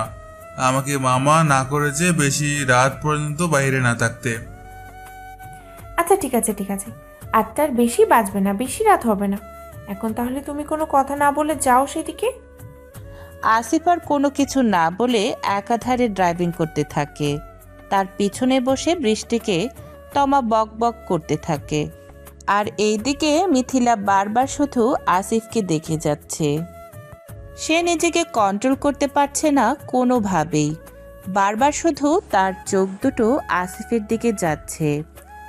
বেশ অনেকক্ষণ যাবৎ ড্রাইভ করার পর তারা চলে আসে ঢাকা রমনা পার্কে। রমনা পার্কে আসার পর পার্কিংয়ে গাড়িটা পার্ক করে। ওদের 3 জনকে নিয়ে ভেতরে আসে। বৃষ্টি আর তমা একাধারে বকবক করেই যাচ্ছে, কিন্তু মিথিলা কোনো কথা বলছে না। সে চুপচাপ, কিন্তু সব সময় না। মিথিলাকে বরং আজকে একটু বেশি চুপচাপ লাগছে। এটা দেখে তমা মিথিলাকে জিজ্ঞেস করলো, কিরে মিথিলা, আজকে তোর কি হয়েছে? এভাবে রয়েছিস কেন আমাদের সাথে? কোনো কথাবার্তা বলছিস না, চুপচাপ শুধু হেঁটে যাচ্ছিস, গাড়িতেও কোনো কথা বলিসনি। আমি আর বৃষ্টি শুধু বকবক করে গিয়েছি। মিথিলা কিছু বলতে যাবে তার আগে আবার বৃষ্টি বলে উঠল, হ্যাঁ সত্যি তো মিথিলা, আজকে কোনো কথা বলিস না তুই। আমি আর তামা শুধু গাড়িতে বকবক করে এসেছি এবং এখনও বকবক করে যাচ্ছি, তো তোর মুখ দিয়ে একটা কথাও বের হয়নি। কোনো কিছু নিয়ে কি কোন তোর মন খারাপ? বলতে পারিস আমাদেরকে। কি আবল তবল বলছিস? মন খারাপ হতে যাবে কেন?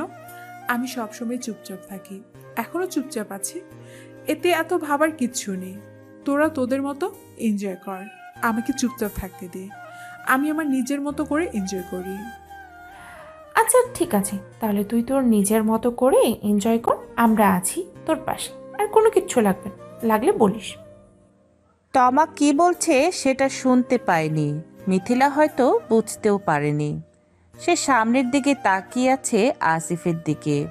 হাতে 4টা কোন আইসক্রিম নিয়ে আসে। ততক্ষণে বৃষ্টি নিজেও আসিফের দিকে তাকায়। আসিফকে দেখে বৃষ্টি কেমন খুশিতে লাফিয়ে উঠে। তারপর তমাকে বলল, কী রে তমা, এইটা তোর ভাই? তোর ভাই দেখতে এত সুন্দর, আগে কখনো বলিসনি তো। কেন, আমার ভাইকে কি গাড়িতে দেখিসনি? গাড়িতে না দেখার কি আছে? আমি তো আর আমার ভাইয়ের মুখ বন্ধ করে রাখিনি, দেখে রাখিনি।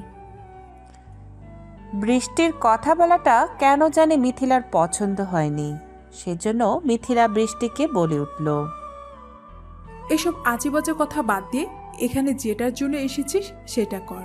পৃথিবীতে ছেলের কোনো অভাব নেই, আর তোমার ভাইয়ের মধ্যে কোনো রূপ বেয়ে বেয়ে পড়তেছে না, তাই এসব ছ্যাঁচড়ামি বাদ দিয়ে অন্যদিকে মনোযোগ দে। দোস্ত, আসলে সত্যিই তোমার ভাইয়ের রূপ বেয়ে বেয়ে পড়ছে, সেটা তুই দেখতে পাচ্ছিস না? আমি ঠিকই দেখতে পাচ্ছি। তমা বোন আমার, তোর ভাইকে আমার অনেক ভালো লেগেছে। তোর ভাইকে পটিয়ে দে, তোর ভাইয়ের সাথে প্রেম করি। বিলিভ কর, আমি এই পর্যন্ত কোনো রিলেশন করিনি কোনো ছেলের সাথে। সত্যি বলতেছি, তোর ভাইয়ের বড় ক্রাশ খেয়েছে খুব বাজেভাবে। তমা কিছু বলতে যাবে তার আগে মিথিলা বলে উঠল, কি শুরু করলি তোরা? এখানে কিসের জন্য এসেছি আর কি করতেছিস তোরা? আমি কি এখান থেকে চলে যাব? তোরা থাক বরং, আমি এখন এখান থেকে যাচ্ছি। তোদের যা ইচ্ছা তোরা কর, আমার সামনে এসব বলবি না। আহ বোন, রাগ করিস কেন? আচ্ছা যা, এখন আর বলবো না। এসব পরে, এসব কিছু পরে ভাবুন। এখন যেটার জন্য এসেছি সেটাই করি। চল, তোকে কোথাও যেতে হবে না, এখানে ঘুরতে এসেছি, তারপর যাব ফিরে। ওকে? ততক্ষণে ওদের তিনজনের কথা বলার মাঝখানে চলে আসে আসিফ। এসে সকলের হাতে একটা একটা করে আইসক্রিম ধরিয়ে দেয়। মিথিলার হাতে দেওয়ার সময় মিথিলা ইচ্ছে করে আসিফের হাত ছুঁয়ে দেয়। তারপর ওদের তিনজনকে আইসক্রিম দিয়ে আসিফ বলল, তোরা একটু এখানে থাক, আমি আসতেছি। যাবো আর আসবো, এখান থেকে কোথাও যাবি না, তোরা এখানে বস। কোথায় যাচ্ছ ভাইয়া আমাদেরকে এখানে একা ফেলে? কোথাও না, ওই যে সামনে যাবো, একটু শুধু যাবো আর আসবো, দেরি হবে না, তোরা একটু বস এখানে। এটা বলে আসিফ এখানে না দাঁড়িয়ে সোজা আবার ওই আইসক্রিমওয়ালার কাছে চলে আসে। সেখান থেকে অনেকগুলো আইসক্রিম কেনে, আর এইগুলো দূরে দাঁড়িয়ে থেকে তারা তিন বান্ধবী দেখতে থাকে। তোর ভাই এতগুলো আইসক্রিম কেন কিনলো? এতগুলো আইসক্রিম দিয়ে কি করবে বুঝতেছে না? চুপ কর, দাঁড়া দেখতে দে, তারপর কথা বলিস। আগে সব কিছু দেখে নি তারপর। মিথিলা এক ধ্যানে শুধু আসিফের দিকেই তাকিয়ে থাকে। আসিফ কি করতেছে সব কিছুই পর্যবেক্ষণ করতেছে মিথিলা। তারপর দেখতে পায় এই আইসক্রিমগুলো নিয়ে কয়েকটা শিশুর কাছে যায়, পথ শিশু। সবাইকে একটা একটা করে আইসক্রিম দিয়ে ওদের পাশে বসে আইসক্রিমটা খেতে থাকে। তারপর সবার সাথে বসে আইসক্রিম খাওয়া শেষ হলে সবাইকে 500 টাকা করে দিয়ে আসে। ওইখানে প্রায় 12-13 জন পথ শিশুর মতো ছিল। ইস, তোর ভাইয়ের মনটা এত ভালো কেন রে তমা? অনেকে যে লাইফ পার্টনার হিসাবেও পাবে, সে সত্যি অনেক ভাগ্যবান হবে। আই উইশ অনেকে যদি আমার ফিউচারে পেয়ে যেতাম, তাহলে আর কোনো ইচ্ছে থাকতো না আমার। শোন ভাইয়া, এসব প্রেম ভালোবাসা পছন্দ করে না। ভাইয়া কাজ ছাড়া আর কোনো কিছুই বোঝে না। তোর ভাইয়া কি কাজ করে যে কাজ ছাড়া আর কোনো কিছুই বোঝে না? ভাইয়া একটা কোম্পানিতে চাকরি করে, ছোটোখাটো একটা পদে। আই থিঙ্ক ভাইয়ার বেতন সম্ভবত 30,000 টাকার মতো। 30,000 টাকা বেতন নিয়ে চাকরি করে, আর এই পথে শিশুগুলোর সাথে 7,000 টাকা দিয়ে দিল। সত্যি তোর ভাইয়ের মনটা অনেক ভালো। এই যে পথ শিশুগুলোকে এখন সাহায্য করলো, এটা ছোটবেলা থেকেই দেখে আসতেছি। শুনেছি ভাইয়া অনেক দয়ালু, সবার সাথে মিশে যায়, কোনো অহংকার নেই ভাইয়ার মনে। তমার কথার মাঝখানে মিথিলা বলে উঠল, আচ্ছা, আমি কি সত্যি অনেক অহংকারী? তোদের কাছে কি আমি কি সত্যি অনেক অহংকারী মনে হয়? মিথিলার এমন কথায় তমা বেশ অনেকটাই অবাক হয়ে ওঠে, কারণ এত বছরও মিথিলার মুখে এইসব কথা শোনেনি। আজকে যে কথাটা শুনল, বৃষ্টি ততটা অবাক হয়নি। কারণ বৃষ্টির সাথে ওদের পরিচয় হয়েছে মাত্র 2 দিন। না, তুই অহংকারী শুধু অচেনা মানুষের ক্ষেত্রে, কিন্তু বন্ধু হিসেবে তুই খুব ভালো একজন পার্সন। হ্যাঁ মিথিলা, তুই সত্যি বন্ধু হিসেবে অনেক ভালো একজন মানুষ। আমি কি কারো লাইফ পার্টনার হওয়ার যোগ্যতা রাখি না? মিথিলার কথাগুলোর মধ্যে তমা একের পর এক শক খায়। তারপর তমা বলতে থাকে, তুই এসব কি আবোল তাবোল বকতেছিস? তুই না বলেছিলি তুই এখন কোনো রিলেশনে যাবি না, তাহলে এখন এসব কথা কোথা থেকে আসছে? কিছু না, এমনিতেই বললাম। আচ্ছা চল তাহলে এখান থেকে যাওয়া যাক। ওই যে তোর ভাইয়া চলে এসেছে। তারপর তাদেরকে নিয়ে ঘুরে ফিরে রেস্টুরেন্টের রাতে খাবার খেয়ে সকলে যার যার বাসায় চলে যায়। মিথিলা এবং বৃষ্টিকে ওদের বাসার সামনে নামিয়ে দিয়ে তারপর আসিফ আর তমা চলে আসে বাসায়। এর মধ্যে কেটে যায় প্রায় 20-25 দিন। সেই 20-25 দিন সময়ের মধ্যে মিথিলা অনেকবার চেষ্টা করেছে আসিফকে ভুলে থাকার, কিন্তু সেটা কোনোভাবেই করতে পারছে না। এই 20-25 দিন সময়ের মধ্যে আসিফকে একবারও দেখেনি, কিন্তু তাকে মন থেকে সরাতে পারছে না। তারপর আবার প্রতিদিন ভার্সিটিতে বৃষ্টির এইসব কথাবার্তা শুনে মাঝে মাঝে ভয় হয়, না জানি বৃষ্টি আসিফকে নিজের করে নেয়। এই কয়েকদিনে মিথিলা বুঝতে পেরেছে সে কতটা ভালোবেসে ফেলেছে আসিফকে। কাউকে এক দেখায় ভালোবাসা যায় সেটা মিথিলা আগে বিশ্বাস করত না, কিন্তু তার ক্ষেত্রে এখন এইটা হয়েছে। মিথিলা ডিসিশন নেয় সে আজকে তমাদের বাসায় যাবে। তাই সে আর দেরি না করে সোজা চলে যায় তমাদের বাসায়। শুক্রবার হওয়াতে আজকে ভার্সিটি অফ ছিল। মিথিলা তমাদের বাসার সামনে দাঁড়িয়ে কলিং বেল দেওয়ার পর তমার মা এসে দরজা খুলে দেয়। তমার মা মিথিলাকে দেখে অনেকটা খুশি হয়, তারপর বলে, এতদিন পর তাহলে আমাদের কথা মনে পড়লো, তাই না মিথিলা? আমি তো ভেবেছিলাম আমাদেরকে ভুলে গিয়েছো।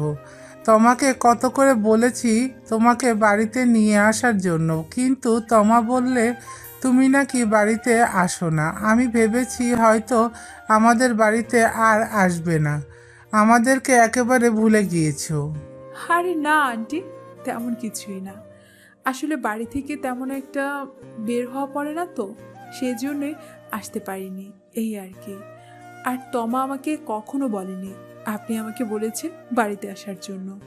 ও যদি বলতো আপনি আমাকে আসার জন্য বলেছেন, তাহলে আমি চলে আসতাম, কখনো না করতাম না। মিথিলার কথা শুনে তমার মা বলে উঠল, আরে দেখো মিথিলা, আমিও না তোমাকে বাহিরে দাঁড় করিয়ে রেখে কথা বলে যাচ্ছি। বয়স হচ্ছে তো, তাই এখন সব কিছু আস্তে আস্তে ভুলে যাচ্ছি। আসো মা, বাহিরে দাঁড়িয়ে না থেকে ঘরে আসো। তমা ঘরে আছে, গিয়ে দেখো। ঠিক আছে আন্টি, তাহলে আমি তোমার রুমে যাচ্ছি, তোমার কাছে। আপনিও আসুন, আমাদের সাথে একসাথে বসে আড্ডা দিব। না মিথিলা, তোমরা আড্ডা দাও, আমি আসতেছি। পরবর্তীতে কিছু রান্নাবান্না আছে। আসিফ আর তোমার আঙ্কেল নামাজে গিয়েছে, ওরা চলে আসবে। ওরা আসার আগে রান্নাটা শেষ করতে হবে, ওরা এসে খাবার খাবে। তমার মায়ের কথা শুনে মিথিলা আর কোনো কিছু না বলে সেখান থেকে সোজা চলে যায় তমার রুমে। তমার রুমে যাওয়ার পর তমাকে দেখতে পায় না। প্রথমে মিথিলা, তারপর শুনতে পায় বাথরুম থেকে আওয়াজ আসছে। তারপর সেখানে গিয়ে বিছানার মধ্যে বসে পড়ে। বেশ কিছুক্ষণ সময় পর তমা বাথরুম থেকে বেরিয়ে আসে। বাথরুম থেকে বেরিয়ে তমা মিথিলাকে বিছানায় শুয়ে থাকতে দেখে তাড়াতাড়ি মিথিলার শরীরে চিমটি কাটে। তমার চিমটি খেয়ে মিথিলা জোরে চেঁচিয়ে উঠল। মিথিলার চেঁচানোতে তমার মা রান্নাঘর থেকে চলে আসে ওদের রুমে। কিরে, কি হয়েছে? এত জোরে চেঁচিয়ে উঠলি কেন? কি হয়েছে, ভয় পেয়েছিস নাকি কোনো কিছুতে? আন্টি, তোমার মেয়ে হঠাৎ করে ওয়াশরুম থেকে বেরিয়ে এসে শুধু আমাকে কোনো কথা না বলে চিমটি কেটে বসেছে। তাও দেখো কি করেছে আমার হাতে। মিথিলার হাতে চিমটি কাটার কারণে হাতটুকু লাল হয়েছে। সেই লাল অংশটুকু তমার মাকে দেখিয়ে বলে উঠল, কিরে তোমা, তুই মিথিলার হাতে এইভাবে চিমটি কেটেছিস কেন? ওয়াশরুম থেকে বেরিয়ে এসে কোনো কথা না বলে ওকে যে চিমটি কেটেছিস, এখন দেখ তো মেয়েটা, তার হাতের অবস্থা, কি অবস্থা করেছিস? তুই কি কখনো বড় হবি না? সারা জীবন কি এইভাবে আমাকে জ্বালিয়ে যাবি? মেয়েটার হাতের অবস্থাটা করেছিস কি দেখতো একবার। আহ মা, এসব কিছু না, ওর এসব কিছুই হয় না। আমি তো বুঝতে পারতেছি না হঠাৎ করে ও আমাদের বাড়িতে কি করতেছে। জানো, অন্য সময় হলে বলিয়ে আনতে পারতাম না, আর আজকে না বলতেই চলে এসেছে, সেই জন্য একটু শক খেয়েছি। আমি ভেবেছি হয়তো এটা ওর ভূত হতে পারে, সেই জন্য শিওর হওয়ার জন্য ওকে চিমটি কেটেছি। তুমি এখন যাও রান্নাঘরে, তোমার রান্না তো পুড়ে যাচ্ছে। হ্যাঁ, সত্যি কথাই তো বলেছিস। আমি তো রান্না বসিয়ে রেখে চলে এসেছি, চুলা অফ করিনি তোদের জন্য। এখন যদি রান্নাটা নষ্ট হয়ে যায় তাহলে কিন্তু তোর বাপ আর ভাই তোকে বকা দিবে। বাকিটা বুঝে নিস তোরা। এখন আমি যাচ্ছি, রান্নাঘরে তোরা থাক। এটা বলে তমার মা আর সেখানে দাঁড়ায় না, সোজা দৌড়ে চলে যায় রান্নাঘরে। কারণ উনি রান্নাঘর থেকে আসার সময় রান্নাঘরে চুলা অফ করেনি, চুলার মধ্যে তরকারি বসানো ছিল। তারপর উনি তাড়াতাড়ি করে রান্নার কাছে গিয়ে তরকারিটা ঠিক করে নেয়। আর এই দিকে মিথিলা বলে উঠল তমাকে, তুই আমাকে ডাক দিলেই তো আমি উঠে বসতাম, তুই শুধু শুধু আমাকে এভাবে চিমটি কাটলি কেন? দেখ তো আমার হাতটার অবস্থা 12টা বানিয়েছিস। বেয়াদব মেয়ে, আর কখনো তুই আমাকে এভাবে মারবি না বলে দিলাম। আমি তোর কি ক্ষতি করেছিলাম যে আমাকে এভাবে মারলি তুই? ইস, তোকে ডাক দিলে তো হতো, তুই যদি সজাগ হয়ে যেতি আর সত্যি সত্যি ভূত হতি তাহলে আমার কি অবস্থা হতো? এখন চিমটি দিয়েছিলাম কারণ তুই যদি ভূত হতি তাহলে তোর ঘুম ভাঙার আগেই আমি উঠে তোর দিতে পারতাম ঘরের বাইরে। বুঝেছিস, আমি বোকা নই তোর মতো। হ্যাঁ বোন, তুই অনেক ব্রিলিয়ান্ট স্টুডেন্ট, সেটা আমি বুঝতে পেরেছি। এখন আপাতত বাদ দে এটা। আচ্ছা, তুই আমাকে একটা কথা বলতো, তোকে তো অন্য সময় হলে আমাদের বাড়িতে জোর করেও আনা যেত না, কিন্তু আজকে তোকে না বলার আগেই তুই বাড়িতে চলে আসলি কিভাবে? কোনো কারণ তো আছে, সেই কারণটা কি আমাকে তা আজ বল। তমার কথা শুনে মিথিলা অনেকটা ঘাবড়ে যায়, কি বলবে বুঝতে পারছে না। তারপর অনেকক্ষণ ভেবেচিন্তে কিছু কথা বের করে। আর তেমন কিছু না, বাসায় একা একা বোরিং হচ্ছিলাম, সেজন্য ভাবলাম তুই তো অনেকদিন ধরে বলেছিস আন্টি নাকি দেখতে চেয়েছে, সেই জন্য ভাবলাম এখান থেকে এসে ঘুরে যাই। ও সত্যি বলতেছিস? আচ্ছা সমস্যা নেই, তুই আমাকে বলেছিস আমি চলে যেতে পারতাম, শুধু শুধু তুই এই রোদের মধ্যে কষ্ট করে এলি কেন? আর এসে ভালোই হয়েছে, একটা খুশির খবর আছে। তুই আবার কোন খুশির খবর বলবি? কই, আন্টি তো আমাকে কোনো কিছু বলেনি। খুশির খবর হলে তো তোর আগে আন্টির কাছ থেকে শুনতে পেতাম। আরে এই বিষয়টা নিয়ে তেমন বাড়াবাড়ি হয়নি, এখন আমাদের ফ্যামিলির ভিতরেই আছে, ফ্যামিলির বাইরে জানানো হবে আরও কিছুদিন পরে। এখন তুই যেহেতু আমার ফ্রেন্ড, তাহলে তোকে বলাই যায় এটা। এত হেয়ালি না করে কি হয়েছে সেটা বলবি? এত কিছু আমার ভালো লাগছে না, যা বলার সেটা সরাসরি বলে ফেল। আসিফ ভাইয়ের জন্য মেয়ে ঠিক করেছে ভুবি, মেয়েটা অনেক সুন্দর দেখতে, জানিস আমার মোবাইলে ছবিও আছে। সামনের মাসে হয়তো ওদের বিয়ে ফিক্সড করবে, ডেট এখনো হয়নি, কিন্তু এই মেয়ের সাথে বিয়ে হবে এটা শিওর। তমার কথা শুনে মিথিলা অনেকটা চমকে ওঠে। তারপর দেরি না করে তমাকে বলে উঠল, আরে এসব কি বলছিস তমা? তুই তো আমাকে আগে কখনো এসব বলিসনি, কোনোদিন বলিসনি, তাহলে এগুলো এখন বলতেছিস কেন? আরে এটা যদি সত্যি হতো তাহলে তুই তো অনেক আগে আমাকে বলতি, তাই না? সবার আগে আমি জানতাম তোর ফ্যামিলির পর। এখন তো জানতে পেরেছিস তাই না? আগে জানানো হয়নি কারণ কালকে গিয়ে ওরা মেয়ে দেখে সব কিছু ঠিকঠাক করে এসেছে। তোর ভাইয়া কোথায়? ওনাকে তো আসার পর আর দেখতে পাইনি, কোথাও গিয়েছে নাকি? মিথিলা জানতো আসিফ নামাজে গিয়েছে। তারপরও আবার তমাকে জিজ্ঞেস করলো, তমা কি বলে সেটা জানার জন্য। ভাইয়ার বাবা নামাজে গিয়েছে অনেকক্ষণ হয়েছে, হয়তো এতক্ষণে নামাজ শেষ হয়ে গিয়েছে, ওরা চলে এসেছে হয়তো বা। অথবা চলে আসবে কিছুক্ষণের ভিতরে। আসিফ ভাইয়া এখান থেকে চলে যাবে খুব শীঘ্রই। আসিফ ভাইয়ার সাথে আমিও যাব ওদের বাড়িতে, আর তোকেও সাথে করে নিয়ে যাব। আমি একা আসিফ ভাইয়ার বিয়েতে কিছু তো করতে পারবো না, তুই নিজেও সাথে থাকবি, বুঝতে পেরেছিস? আমি কিন্তু তোর কোনো কথা শুনবো না। ওদের দুজনের কথা বলার মাঝখানেই তমার বাবা বাইরে থেকে ডাক দেয়। তখন তমা বলে ওঠে, আসতেছি বাবা, বস তোমরা। এই যে বাবা, ভাইয়া মনে হয় চলে এসেছে, নামাজ শেষ, এখন খাওয়া দাওয়ার জন্য ডাকতেছে। চল তাড়াতাড়ি, দেরি করলে আবার বাবা বকা দিবে। মিথিলা কোনো কথা না বলে তমার পিছু পিছু হাঁটতে থাকে। বাইরে এসে দেখতে পায় সোফার মধ্যে বসে আসিফ মোবাইল টিপছে। পরনে নীল পাঞ্জাবি, সাদা পায়জামা, মাথা ভর্তি বড় বড় চুলগুলো। অনেক দিন হয়েছে মনে হয় চুলগুলো কাটেনি। মিথিলাকে এভাবে তাকিয়ে থাকতে দেখে তমা ওকে বলল, কিরে, ওইদিকে গিয়ে দেখতেছিস? এইদিকে তাকা, টেবিল ওই দিকে। চল আমরা মায়ের কাছে যাই, মাকে গিয়ে একটু সাহায্য করি। মা একা একা সব কিছু পারবে না টেবিলে আনতে, মা অনেক অসুস্থ রে। আন্টিকে দেখে তো অসুস্থ মনে হচ্ছে, আর তুই আন্টিকে দিচ্ছিস কেন একা একা এভাবে এতগুলো রান্না করতে? তুই সাহায্য করতে পারিস না? আন্টিকে না দিয়ে তুই রান্না করতে পারিস না? তুই তো রান্না পারিস, তাহলে আন্টিকে সাহায্য করিস না কেন? হ্যাঁ, আমি নিজেও শিখে নিয়েছি এই কিছুদিনের ভিতরে। তোকে দেখে শুধু আমি অবাকই হয়ে যাই, বুঝেছিস? তোকে দেখে মনে হয় তুই প্রেমে পড়েছিস। একটা স্মৃতি পড়ুয়া বাচ্চা ছেলে, সেও বলতে পারবে তোর ভাব দেখে যে তুই প্রেমে পড়েছিস, এবং খুব বাজেভাবেই পড়েছিস। যেখান থেকে ফিরে আসা আর মৃত্যুর দিকে ফিরে আসা একই।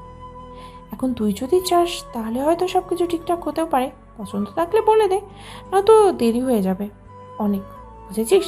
পরে সারা জীবন ভুগতেও হবে এটার কষ্টে।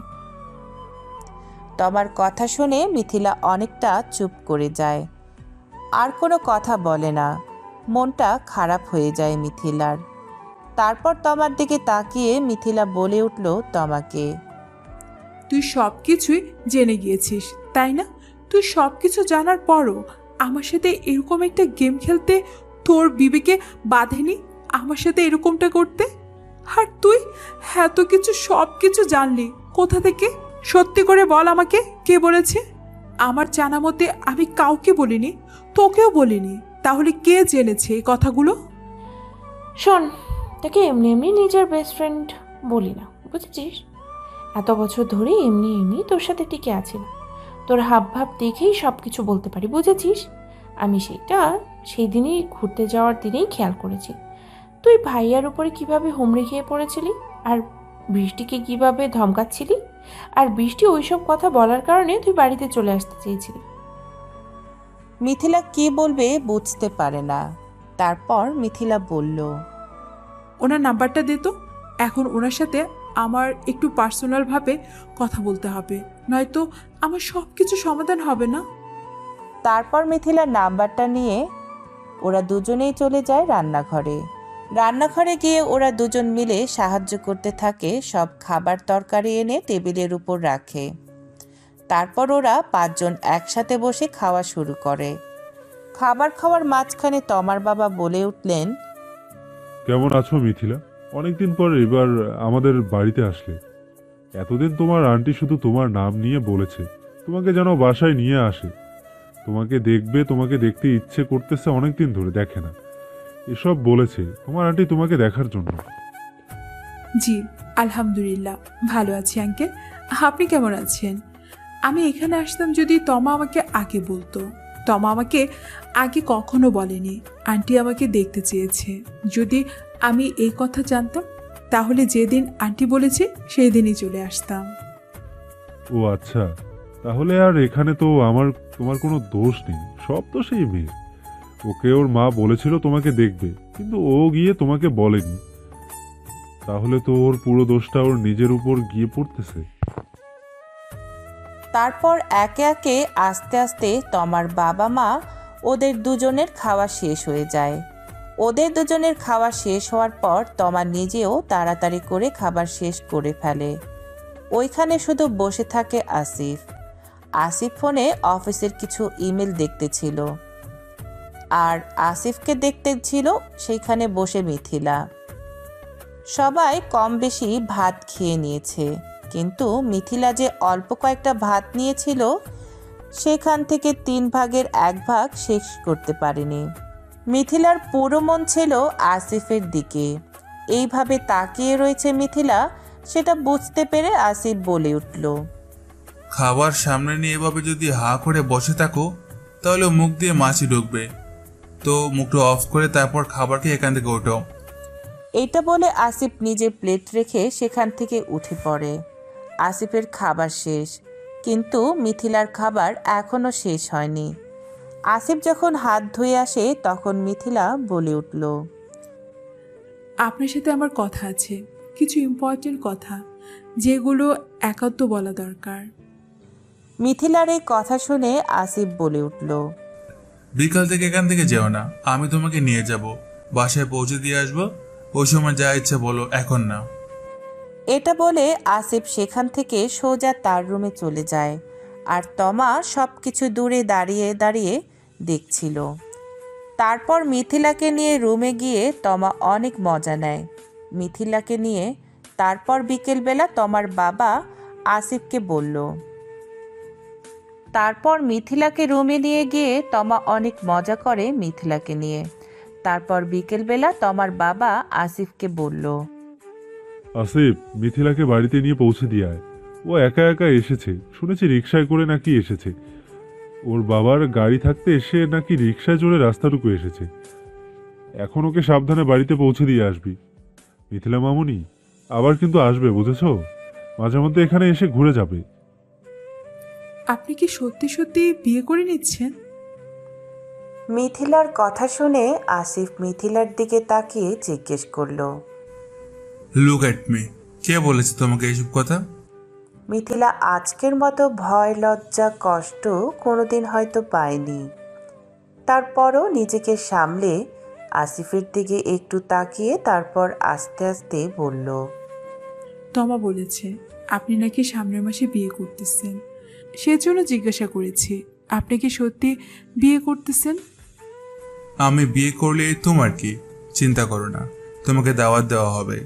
তুমি যেহেতু তোমার বান্ধবী, সেহেতু তোমার সাথে তোমাকেও যেতে হবে আমাদের বাসায়। আসিফের কথা শুনে মিথিলা এবার আসিফের দিকে তাকায়। আসিফের কথাটা শুনে মিথিলার 2 চোখ দিয়ে ঝর্ণার মতো জল পড়তে থাকে। এই মিথিলাকে তো আমি চিনি না। এই মিথিলা, এটাকে আমি তো চিনতাম অহংকারী মিথিলাকে। তুমি কাঁদতেও পারো, সেটা আগে কখনো জানতাম না। আজকেও যে না দেখতাম। তুমি কাঁদছো কেন? বললাম তো তোমাকে দাওয়াত দেওয়া হবে। বিয়েটা না করলে কি হয় না? বিয়েটা কি করতেই হবে আপনাকে একেবারে? এখনো তো কোনো কিছু ঠিক হয়নি, শুধু মেয়ে দেখে এসেছে। না করে দেন, বিয়েটা করবেন না? আমি তো বিয়ে করতে চাই, তাহলে না করবো কেন? আর তুমি আমাকে এইসব বলতেছো কেন? আমি শুধু শুধু না বলবো কেন? আমি না করলে আমার কি লাভ?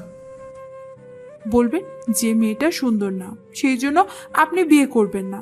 আর আপনি আমার কাছে যা চাইবেন তাই দিব, যদি বিয়েটা ভেঙে দেন। মেয়েটা অনেক সুন্দর, আমি দেখেছি ছবি। আর আমার বিয়ে বাংলে তুমি আমাকে কি দিবে আমি তো বুঝতে পারতেছি না। এত গড়িয়ে পেঁচিয়ে না বলে সোজাসুজি বলো। মেয়েটা কি আমার থেকেও সুন্দর? আসিফ এবার রেগে মিথিলাকে ড্রাইভিং সিটের পাশের সিট থেকে টেনে এনে নিজের কোলে বসায়। এত তাড়াতাড়ি কাজটা হওয়াতে মিথিলা হতভম্ব হয়ে যায়। মিথিলাকে আসিফের কোলে বসিয়ে ফার্স্টে লিপ কিস করে। মিথিলা অনেক ছাড়ানোর চেষ্টা করে, কিন্তু আসিফের শক্তির কাছে বেড়ে ওঠে না। কিছুক্ষণ সময় পর আসিফ ছেড়ে দেয় মিথিলাকে। তখন মিথিলা হাঁপাতে থাকে। এমনি এমনি বিজনেসম্যান হয়ে উঠিনি, বুঝেছো? এতটুকু আসতে চোখ কান সব দিক দিয়ে খুলে রাখতে হয়েছে। এমনি এমনি এত বড় দায়িত্ব বাবা আমাকে দিয়ে দেয়নি, সেটার যোগ্যতা প্রমাণ করে তারপর আজকে এই জায়গাতে এসেছি। আমার আশেপাশে কি হয় না হয় সব কিছুই আমি দেখতে পাই, বুঝতে পারি। এত গড়িয়ে পেঁচিয়ে না বলে সোজাসুজি কথাটা বললে হতো না? মিথিলা এবার কান্না করে দেয়। জোরে কান্না করে আসিফকে জড়িয়ে ধরে, তারপর বলল, ওই দিনের পর আমি আর আপনাকে দেখতে পারিনি। ভেবেছিলাম শুধু হয়তো ভালো লেগেছে আপনাকে, কিন্তু সেই ভালো লাগাটা অন্য কোনো ছেলের ক্ষেত্রে আসেনি। সেই দিনের পর এই 20 থেকে 25 দিন আমার কিভাবে কেটেছে আমি শুধু জানি। আজ শুধু আপনাকে এক নজর দেখার জন্য বাড়ি থেকে চলে এসেছি এখানে। যখন শুনতে পেয়েছি আপনি অহংকারী মেয়েদেরকে পছন্দ করেন না, মানুষকে পছন্দ করেন, সেই সব মেয়েদের পছন্দ করেন না, তখন থেকে নিজেকে একেবারে চেঞ্জ করার, আপনার মনের মতো হওয়ার চেষ্টা করতেছি। দেখেন না, আজকে বাড়ি থেকে রিক্সা নিয়ে এসেছি। আসার সময় বাবা কত করে বলেছে গাড়ি নিয়ে আসতে, কিন্তু আমি রিক্সা নিয়ে চলে এসেছি। একদম আপনার মনের মতো হওয়ার চেষ্টা করতেছি। দয়া করে আমাকে ফিরিয়ে দিবেন না। আমি আপনাকে ছেড়ে অসম্পূর্ণ রয়ে যাব। আগে কখনো কোনো ছেলের জন্য এমন হয়নি। আপনাকে সত্যি খুব ভালোবেসে ফেলেছি, সেটা বলে বোঝানো যাবে না কতটা ভালোবেসে ফেলেছি, কতটা আসক্ত হয়ে গিয়েছি আপনার মাঝে। সামনের সপ্তাহে বিয়ে করবে আমাকে? মিথিলা লজ্জায় কিছু বলতে পারে না। বিয়ের কথা শুনে সে অনেকটা লজ্জা পেয়ে যায়। মিথিলাকে এমন লজ্জা পেতে দেখে আসিফ বলে উঠল, এতক্ষণ এত কিছু করলাম, তখন তো তোমার লজ্জা কোথায় ছিল? এখন যখন বিয়ের কথা বলেছি তখন তুমি লজ্জায় মরে যাচ্ছ। এটা কিন্তু ঠিক নয়। এখন যেটা জিজ্ঞেস করছি সেটা উত্তর দাও। মিথিলা এবার কিছুক্ষণ চুপ থেকে তারপর বলে উঠল, আপনি যেভাবে বলবেন সেভাবেই চলবো। আপনি যদি আজকে বিয়ে করতে চান আমি আজকেই রাজি। আসিফ মিথিলাকে ভালো করে জড়িয়ে ধরে ওর কাঁধে মুখ রেখে বলল, এত ফার্স্ট হতে হবে না তোমাকে। কিছুদিন পর আমি আমার পরিবার নিয়ে তোমাদের বাসায় যাব। তারপর না হয় সবকিছু এইভাবে ফ্যামিলিগতভাবে অ্যারেঞ্জ ম্যারেজ হবে। এখন এইসব পালিয়ে গিয়ে বিয়ে করার কোনো দরকার নেই। মিথিলা আসিফের দিকে তাকিয়ে বলে উঠল, ওনারা যদি না মেনে নেয় তাহলে কি হবে? তমা বলেছে ওদের নাকি ওই মেয়েকে অনেক পছন্দ হয়েছে। যদি জোর করে আপনাকে ওই মেয়ের সাথে বিয়ে দিয়ে দেয় তখন কি হবে? আমাকে কি তোমার মেয়ে মনে হয় যে আমাকে জোর করে বিয়ে দিয়ে দেবে আর আমি বিয়ে করে নিব? তারপরও একটা ভয় থেকেই যায়, যদি ওনারা আপনাকে ইমোশনাল ব্ল্যাকমেল করে, রাজি করিয়ে নেয় তখন কি হবে? তোমাকে বোকা বানিয়েছে। কোনো মেয়ে দেখতে যায়নি। হ্যাঁ, দেখতে যাবে সামনের সপ্তাহে তোমাকে। বলেই দিলাম শেষ পর্যন্ত। এত চিন্তার কোনো কারণ নেই। সামনের সপ্তাহে তোমাকে দেখতে যাবে আমার পুরো ফ্যামিলি। তোমার কথা বলেছি কিছুদিন আগে বাড়িতে, তখন তোমাকে পিক দেখে সকলে রাজি হয়েছে তোমার বাসায় আসার জন্য। আসিফের কথা শুনে মিথিলার মুখ হা হয়ে যায়।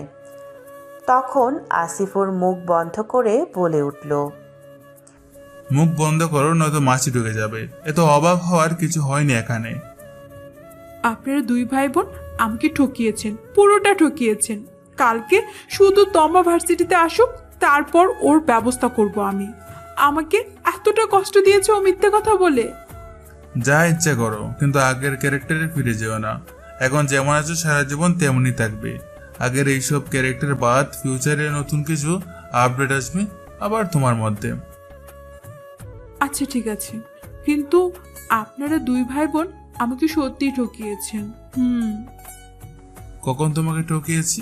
আর তোমাকে কি করে ঠকিয়েছে একটু খুলে বলো আমায়। আমার জানা মতে আমরা তো তেমন কোনো কিছু করিনি তোমার সাথে যাতে তুমি ঠকে যাবে। আপনার বিয়ের জন্য মেয়ে দেখতে যায়নি, কিন্তু তমা আমাকে বলেছে আপনার মা পুরো পরিবার সবাই মিলে নাকি মেয়ে দেখে সামনের মাসে বিয়ের তারিখ ঠিক করে এসেছে। আর আপনি জানতেন না আমি আপনাকে পছন্দ করি, তারপরও আপনি আমাকে কিচ্ছু বলেননি। এগুলো কি ঠকানো হয়নি? এগুলো ঠকানো হয়েছে, খুব বাজেভাবে ঠকানো হয়েছে আমাকে। মিথিলার কথা শুনে আসিফ হাসবে নাকি কাঁদবে বুঝতে পারছে না। তারপর মিথিলার দিকে তাকিয়ে চোখে চোখ রেখে বলে উঠল, মিথিলা, তোমাকে বলেছে যেন তুমি তোমার মনের কথাগুলো আমাকে বলতে পারো, সেজন্য ও এই রাস্তায় গিয়েছিল, কিন্তু তোমার মুখ দিয়ে কথা বের করতে পারেনি। তুমি কষ্ট পেয়েছো নিজেরটা নিজে, তারপরও আমাকে কেন কিছু বলনি? মিথিলা এবার নিজে একটু ভেবে দেখে, সত্যিই তো, সে তো এভাবে ভেবে দেখেনি। তমা তো ওর ভালোর জন্য এসব করেছিল, কিন্তু ও বুঝতে পারেনি। আসিফ ওর দিকে তাকিয়ে এবার বলে উঠল, চলো এখন তোমাকে বাড়িতে দিয়ে আসি, অনেক দেরি হয়ে গিয়েছে এখানে। তোমার বাড়িতে আবার চিন্তা করবে তোমার জন্য। আর একটু থাকি, বাড়িতে কেউ চিন্তা করবে না, আমি ফোন করে বলে দিচ্ছি। আজকে না কালকে ঘুরতে নিয়ে যাব। এখন আমাকে বাড়িতে গিয়ে কাজ করতে হবে অবশ্যই কিছু। আমি চট্টগ্রামের বাসার বাইরে কখনো যাইনি, তেমন প্রয়োজন না পড়লে। এখানে অনেক কাজ জমে আছে, সেই জন্য এখানে আসতে হয়েছে। বাবা আমাকে পাঠিয়েছে, তাই যত দ্রুত সম্ভব এখানকার কাজ করে বাড়িতে ফিরতে হবে। তমা আমাকে বলেছিল আপনি নাকি 35,000 টাকা বেতনে চাকরি করেন। এটাও তো আমাকে মিথ্যে বলেছে। শুধু কাগজ নিয়ে পড়ে থাকলে হবে না, নিজের খাওয়া দাওয়া ঠিক মতো করবেন। আপনার মতো ছেলেরা এরকম থাকে। আপনার মতো ছেলেদের খেতে খেতে ভুঁড়ি বড় হয়ে যায়, একটা মহিষের মতো হয়ে যায়। আর আপনি কি না ডায়েট করে চলেন? আসিফ ড্রাইভ করতে করতে বলে উঠল, তোমাকে এসব বলার জন্য আমি বলেছিলাম, ওই মানুষদেরকে আমি একদম পছন্দ করি না, যাদের খাবারের উপরে কন্ট্রোল নেই। পছন্দের খাবার দেখলে ঝাঁপিয়ে পড়তে হবে, এটা কোথাও লেখা আছে? আর এই বডিটা ধরে রাখার জন্য আমাকে নিয়মিত জিমে যেতে হয়, বুঝেছ? শুধু ভুঁড়ি হয়ে গেলে তখন কি হবে? ভুঁড়ি হলে আর কি হবে, তখন আপনাকে দেখতে আরো কিউট দেখা যাবে। তারপর বেশ কিছুক্ষণ সময় ড্রাইভিং করার পর মিথিলাদের বাড়ির সামনে এসে গাড়ি থামে। ওইখানে গাড়ি থামার পর মিথিলা বাহিরে বের হয়ে আসিফকে বলল, বাড়িতে আসুন, 1 কাপ চা খেয়ে তারপর যাবেন। এখন যাব না, পরবর্তীতে যাব। এখন আসি, আর বাড়িতে গিয়ে ফ্রেশ হয়ে একটু রেস্ট করে নাও। 1 কাপ চায়ের কথা বলেছি, সেটা নয় আপাতত খেয়ে যান, বেশিক্ষণ লেট হবে না। ওই সময় যে মিষ্টিটা খেয়েছিলাম, সে মিষ্টিটা যদি আবার খাওয়াতে পারো তাহলে যাব, নয়তো না। আমি এবার চা খাওয়ার একদম লোভী না, কিন্তু তোমার এই মিষ্টি দুটো খেতে অনেক লোভী। মিথিলা লজ্জায় আর কোনো কিছু না বলে সোজা ভিতরে চলে যায়। মিথিলা চলে যাওয়া দেখে আসিফ হাসতে হাসতে মনে মনে বলে উঠল, এই মেয়েটা অনেক লজ্জা পায়, তার মধ্যেও লজ্জা আছে, কি সাংঘাতিক ব্যাপার। ও আগে কেমন ছিল আর এখন কি হয়েছে, আল্লাহ কখন কাকে চেঞ্জ করে দেয় কখনো বোঝা যায় না। মেয়েটা তাহলে আগের চেয়ে অনেক পরিবর্তন হয়েছে আল্লাহর রহমতে। বাকি জীবনটা এমন করে কাটাতে পারলেই হবে। তারপর আসিফ সেখান থেকে গাড়ি ঘুরিয়ে বেশ অনেকটা সময় ড্রাইভ করার পর আবার তাদের বাড়িতে চলে আসে। বাড়িতে আসার পর নিজের রুমে যায়। তারপর আসিফের রুমে যাওয়ার কিছুক্ষণ সময় যাওয়ার পর তমা আসে। কি ভাইয়া, ওকে পৌঁছে দিয়ে আসতে এত সময় লাগলো কেন? আমাদের বাসা থেকে ওর বাসা গাড়িতে যেতে প্রায় 20 মিনিটের মতো সময় লাগে, আর তুমি 1.5 ঘন্টা সময় কোথায় কাটিয়ে আসলে? ও সরি, 1 ঘন্টা 45 মিনিট সময় তুমি কোথায় কাটিয়ে আসলে? জাহান্নামে গিয়েছিলাম ঘুরতে। তুই যাবি আমাদের সাথে? গেলে পরের বার না হয় তোকে নিয়ে যাব সাথে করে। আর কালকে ভার্সিটি যাওয়া তোর 12টা বাজবে। তার মানে তুমি সব সত্য বলে দিয়েছো ওকে? ভাইয়া, তুমি বলতে গেল কেন ওকে এসব কিছু? তাই ওর সাথে একটু মজা নেওয়ার যেত, তারপরে না হয় আমি একসময় ওকে সব কিছু খুলেই বলে দিতাম। তুমি প্ল্যানটা না একদম নষ্ট করে দিলে একেবারে। আচ্ছা এখন বলো কি বলেছো ও?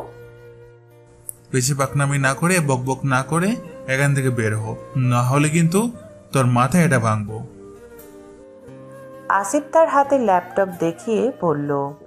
আসিফের কথার কোনো গুরুত্ব না দিয়ে তমা আবারও বলে উঠল, ভাইয়া বলো না কি বলেছে ও, তোমাদের মাঝে কি হয়েছে একটু শুনে নেই, তাহলে তো আমার নিজেরও ভালো লাগবে। সব কিছু তো আমার জন্যই পসিবল হয়েছে, নয়তো ও কখনো হতো না। আমি ঘুরতে যাওয়ার কথা না বললে ও কখনো আসতো না, তোমাকে দেখতো না, আর এইভাবে তোমার প্রেমে ধাক্কা খেয়ে পড়েও যেত না। যে ধাক্কাটা সেটা মনে করো আমি নিজেই দিয়েছি ওকে। তাই এখন তোমাদের বিষয়ে সব কিছু জানার অধিকার একমাত্র আমার রয়েছে। তাই আর লুকাচুকি না করে সব কিছু বলে ফেলো আমার কাছে, আমি সব সমাধান দিয়ে দেবো। আপনার কাজের জন্য আমি ধন্য ম্যাডাম। এখন আপনি আমার কাছে যা জানতে চাচ্ছেন দয়া করে সেই কথাগুলো যদি আপনার ফ্রেন্ড মিথিলার কাছে জানতে চাইতেন তাহলে আমি অনেক উপকৃত হতাম। যেহেতু সে আপনার ফ্রেন্ড, এখন আপনার ফ্রেন্ডের কাছে গিয়ে জিজ্ঞেস করেন সে কি কি বলেছে, আমি কি কি বলেছি, কি কি করেছি। এখন ডিস্টার্ব করবেন না, এখন আমি কাজ করতেছি, তুই যা এখন।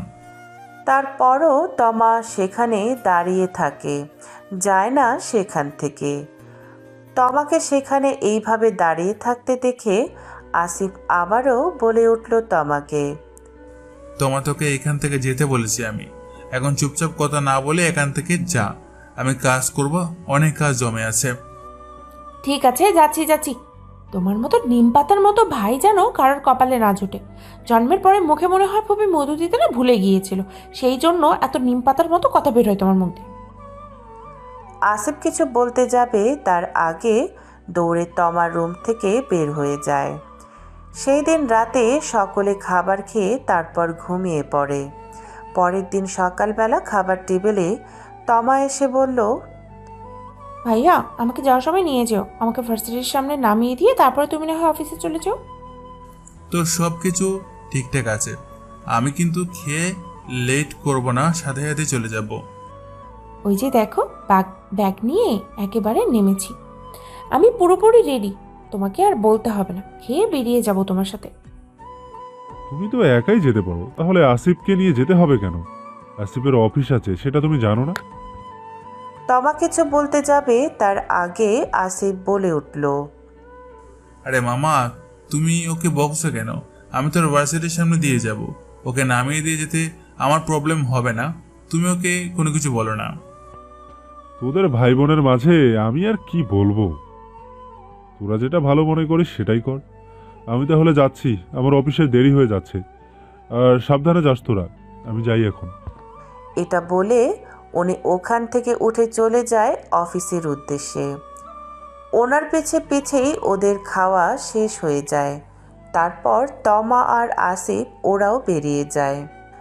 বেশ কিছুক্ষণ সময় ড্রাইভ করার পর তমাদের ভার্সিটির সামনে চলে আসে। তমার দূর থেকে গাড়িতে বসে দেখতে পায় মিথিলা দাঁড়িয়ে আছে গেটের সামনে। গেটের কাছে গিয়ে গাড়ি দাঁড় করিয়ে আসিফ গাড়ি থেকে নেমে মিথিলার কাছে যায়, গিয়ে জিজ্ঞেস করে, এখানে দাঁড়িয়ে আছো কেন? ভার্সিটির ভিতরে নয় গিয়ে? মিথিলা একটা রিক্সাওয়ালাকে দেখিয়ে বলল, ওনার রিক্সা নিয়ে আমি এসেছি। এখন আমার কাছে 200 টাকার নোট, ওনার ভাড়া 40 টাকা, সেজন্য খুচরা পাচ্ছি না। আসিফ কোনো কিছু না বলে রিক্সাওয়ালা মামাকে 50 টাকা দিয়ে দেয়। তারপর রিক্সাওয়ালা মামা কোনো কথা না বলে সেখান থেকে চলে যায়। এটা একটা কাজের মতো কাজ করেছো। যদি উনি বৃদ্ধ হতো তাহলে ওনাকে 40 টাকার জায়গায় না হয় 100 টাকা দিতে সর্বোচ্চ, কিন্তু উনি বৃদ্ধ ছিল না, সেজন্য ওনাকে 40 টাকার জায়গায় 50 টাকা দিয়েছে। কাউকে হিসাবের চেয়ে একটা টাকাও বেশি দিবে না, মনে থাকে যেন। এখন যাও, ভার্সিটির ভিতরে যাও, ওই যে ওইখানে তোমার দাঁড়িয়ে আছে। বিকেলে কি আসবেন? তোমার ভার্সিটির ছুটি হবে কয়টায়? 3টার সময় ছুটি হবে। আচ্ছা ঠিক আছে, তুমি আর তোমা মিলে বাড়িতে চলে যাও, আমি 4:30টার দিকে আসবো। রেডি হয়ে আমাকে কল দিও যদি আমার মনে না থাকে, আর কে কে যাবে ঠিক করে নিও। আমি এখন যাচ্ছি, আমার অফিসে লেট হয়ে যাচ্ছে, সাবধানে ভিতরে যাও। আর কেউ যদি কোনো কিছু বলে সরাসরি আমার কাছে বলবে, তুমি কোনো অ্যাকশন নিতে যাবে না। আচ্ছা ঠিক আছে, আমি আর কোনো কিচ্ছু বলবো না। তাহলে যাচ্ছি, আর সাবধানে গাড়ি চালাবেন, দুপুরে টাইম মতো খেয়ে নেবেন। এটা বলে মিথিলা সেইখান থেকে তমার কাছে যায়। তারপর সেখান থেকে দুই বান্ধবী মিলে হাঁটতে হাঁটতে ভার্সিটির ভিতরে চলে যায়। মাঝে মধ্যে মিথিলা পেছন ফিরে দেখছিল। যতক্ষণ পর্যন্ত মিথিলা এবং তমাকে দেখা গিয়েছে ততক্ষণ পর্যন্ত আসিফ ভাইয়ের দাঁড়িয়ে থেকে দেখে গিয়েছে। ওরা ক্লাসে ঢুকে যাওয়ার পর আসিফ সেখান থেকে গাড়ি নিয়ে সোজা চলে যায় অফিসে। কালকে কি করেছে ভাইয়া সব কিছু কিন্তু আমি জানি। তমার কথা শুনে মিথিলা অনেকটা লজ্জা পায়। এটা দেখে তমা শিওর হয়ে যায় যে কালকে ওদের মধ্যে কিছু একটা হয়েছে। কালকে কি হয়েছে সেটা জানার জন্য তমা আরেকটু খোঁচা দিয়ে বলল, তুই বলেছিলি বিয়ের আগে কোনো কিছু করবি না, কোনো রিলেশনে জড়াবি না। আর এখন কালকে এমন একটা কাজ করে ফেলি, বিয়ে পর্যন্ত ওয়েট করতে পারলি না, আর এতে এত বড় কথা বলছিস। তমার কথা শুনে এবার মিথিলা তমার দিকে তাকায়, তারপর তমাকে বলে, শোনো, উনি এমন একটা কাজ করবে আমি বুঝতে পারিনি, আর আমি কিছু করিনি, সব কিছু তোর ভাইয়া করেছে, বুঝেছিস?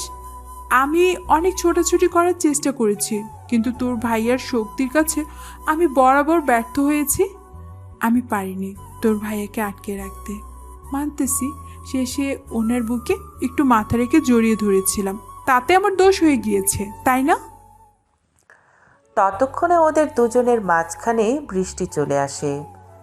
যখনই তমা কিছু বলতে যাবে তখনই মিথিলা ওর মুখ চেপে ধরে। কিরে, ওর মুখ এমন চেপে ধরেছিস কেন? তমা বলেছে ও নাকি প্রায় 1 মিনিট শ্বাস বন্ধ করে থাকতে পারবে, সেজন্য আমি ওর মুখ ধরে রেখেছি এভাবে। তুই বল, পুরো 1 মিনিট শ্বাস বন্ধ করে থাকতে পারবে ও? মনে হয় না থাকতে পারবে। দেখ 30 সেকেন্ড থাকতে পারে কিনা, তারপর ওকে বল কথা বলতে। আচ্ছা, দেরি হয়ে যাচ্ছে, এখন চল ক্লাসে যাই। তোরাও না ছোটদের মতো বাচ্চাদের খেলা খেলতেছিস এখানে দাঁড়িয়ে। ভার্সিটিতে উঠেছিস, পড়াশোনা করছিস, কয়দিন পর বাচ্চার মা হবি, তোরা এখনো বাচ্চাদের খেলা খেলিস। এখন তাড়াতাড়ি চল ক্লাসে যাই, নয়তো স্যার আবার বাস দিবে। হ্যাঁ চল চল চল, তাড়াতাড়ি যাই, না হলে হয়তো আবার স্যার আবার বকা দিবে। ওই দিক দিয়ে কী বলেছিল শুনিসনি? আজকে অপমান করলি তো সমস্যা নেই, আমার ছেলে মেয়েরা তোদের থেকে বদলা নিবে। তোর ছেলে মেয়ে আসলো আবার কোত্থেকে? বৃষ্টির কথা বলার মাঝখানে ওই দিন মিথিলা যেই সিনিয়র ছেলেটাকে অপমান করেছিল প্রপোজ করার জন্য, সেই ছেলেটার সাথে আরও 4-5টা ছেলে এসে হাজির হয়। ওই 4-5টাকে দেখে মনে হচ্ছে কোনো এলাকার সন্ত্রাস হবে। মিথিলাদের সামনে এসে বলল, ওই দিন জানি কি অপমান করেছিলি? তোর বুকের মধ্যে যদি সাহস থেকে থাকে তাহলে এখন বলবি। আজকে ওই সিনিয়রকে দেখে মিথিলা সত্যি অনেক ভয় পাচ্ছে, কারণ এখনকার মিথিলার সাথে আগের মিথিলার কোনো মিল নেই। সে নিজেকে সম্পূর্ণ বদলে ফেলেছে। এখন সে হিজাব পরা শুরু করেছে এবং 5 ওয়াক্ত নামাজ পড়াও শুরু করেছে, মেয়েদের মতো চলাফেরা শুরু করেছে। আর ওইদিকে তমা কোনো কিছু না বলে সোজা আসিফকে ফোন করে। আসিফ তার ফোন কানে নিয়ে সব কথা শোনার সাথে সাথে অফিস থেকে দৌড়ে বেরিয়ে আসে। আসিফ বের হওয়ার সাথে সাথে কাকে যেন ফোন করে বলে তাড়াতাড়ি ভার্সিটির মাঠে আসার জন্য। কিরে, ওই দিন না আমাকে কি বলেছিলি তুই? আমাকে কি করে ফেলবি? তাহলে আজকে তোর কলেজে কোথায়? এখন মুখ দিয়ে কোনো কথা বেরোচ্ছে না কেন? একটা কথা বলে দেখ, এখানে ওরা 4 জন তোকে ছিঁড়ে খাবে। আসিফ পেছন থেকে এসে পুরো কথাটা শুনতে পায়। সে আর কোনো কিছু না ভেবে দৌড়ে এসে সিনিয়র ছেলেটার নাক বরাবর একটা ঘুষি দেয়। ছেলেটা একটা ঘুষি খেয়ে পড়ে যায় মাটিতে। আর ছেলেটার সাথে যে 4টা ছেলে ছিল, আসিফকে দেখে একটা ছেলে বলে উঠল, ভাইয়া আপনি এখানে? এই আপুটা কি আপনার কোনো কিছু হয়?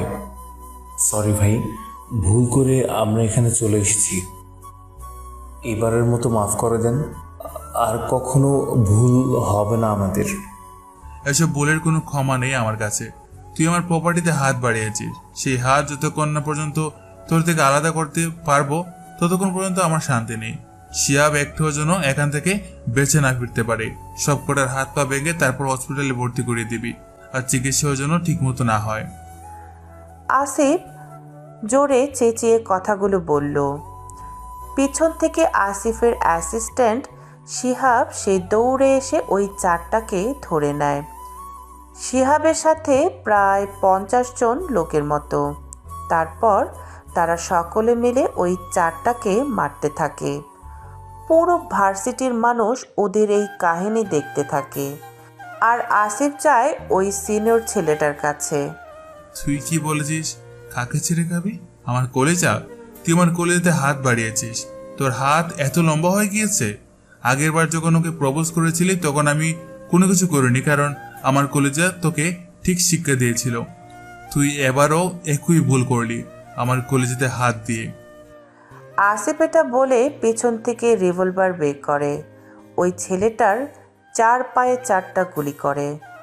তারপর ছেলেটার দিকে তাকিয়ে শিহাবকে বলে উঠল, বাংলাদেশের সবচেয়ে নিম্নমানের যে চিকিৎসাটা আছে সেইটা করাবি ওকে।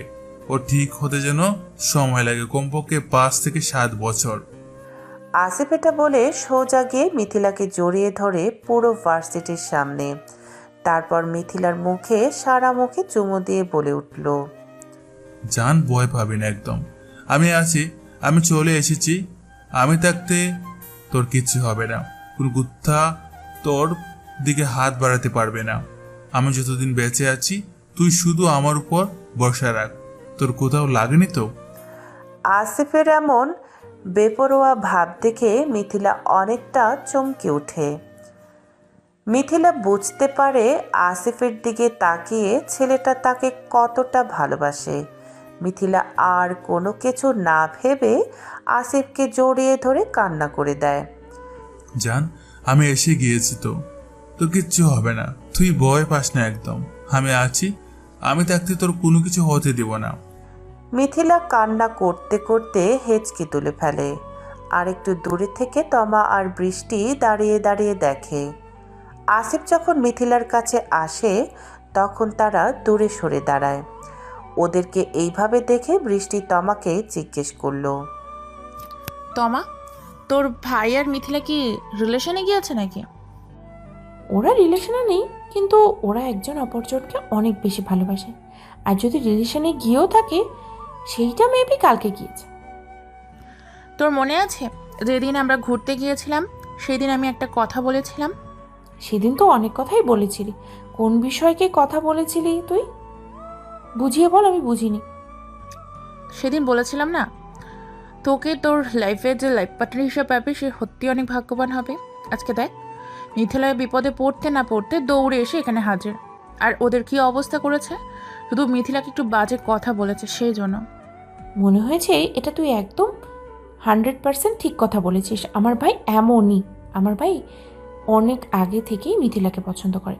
আমার মনে হয় আমরা যখন কলেজে পড়তাম তখন থেকে। কিন্তু ভাইয়া কখনো আমাদেরকে বুঝতে দেয়নি, কিন্তু আমি বুঝে নিয়েছিলাম।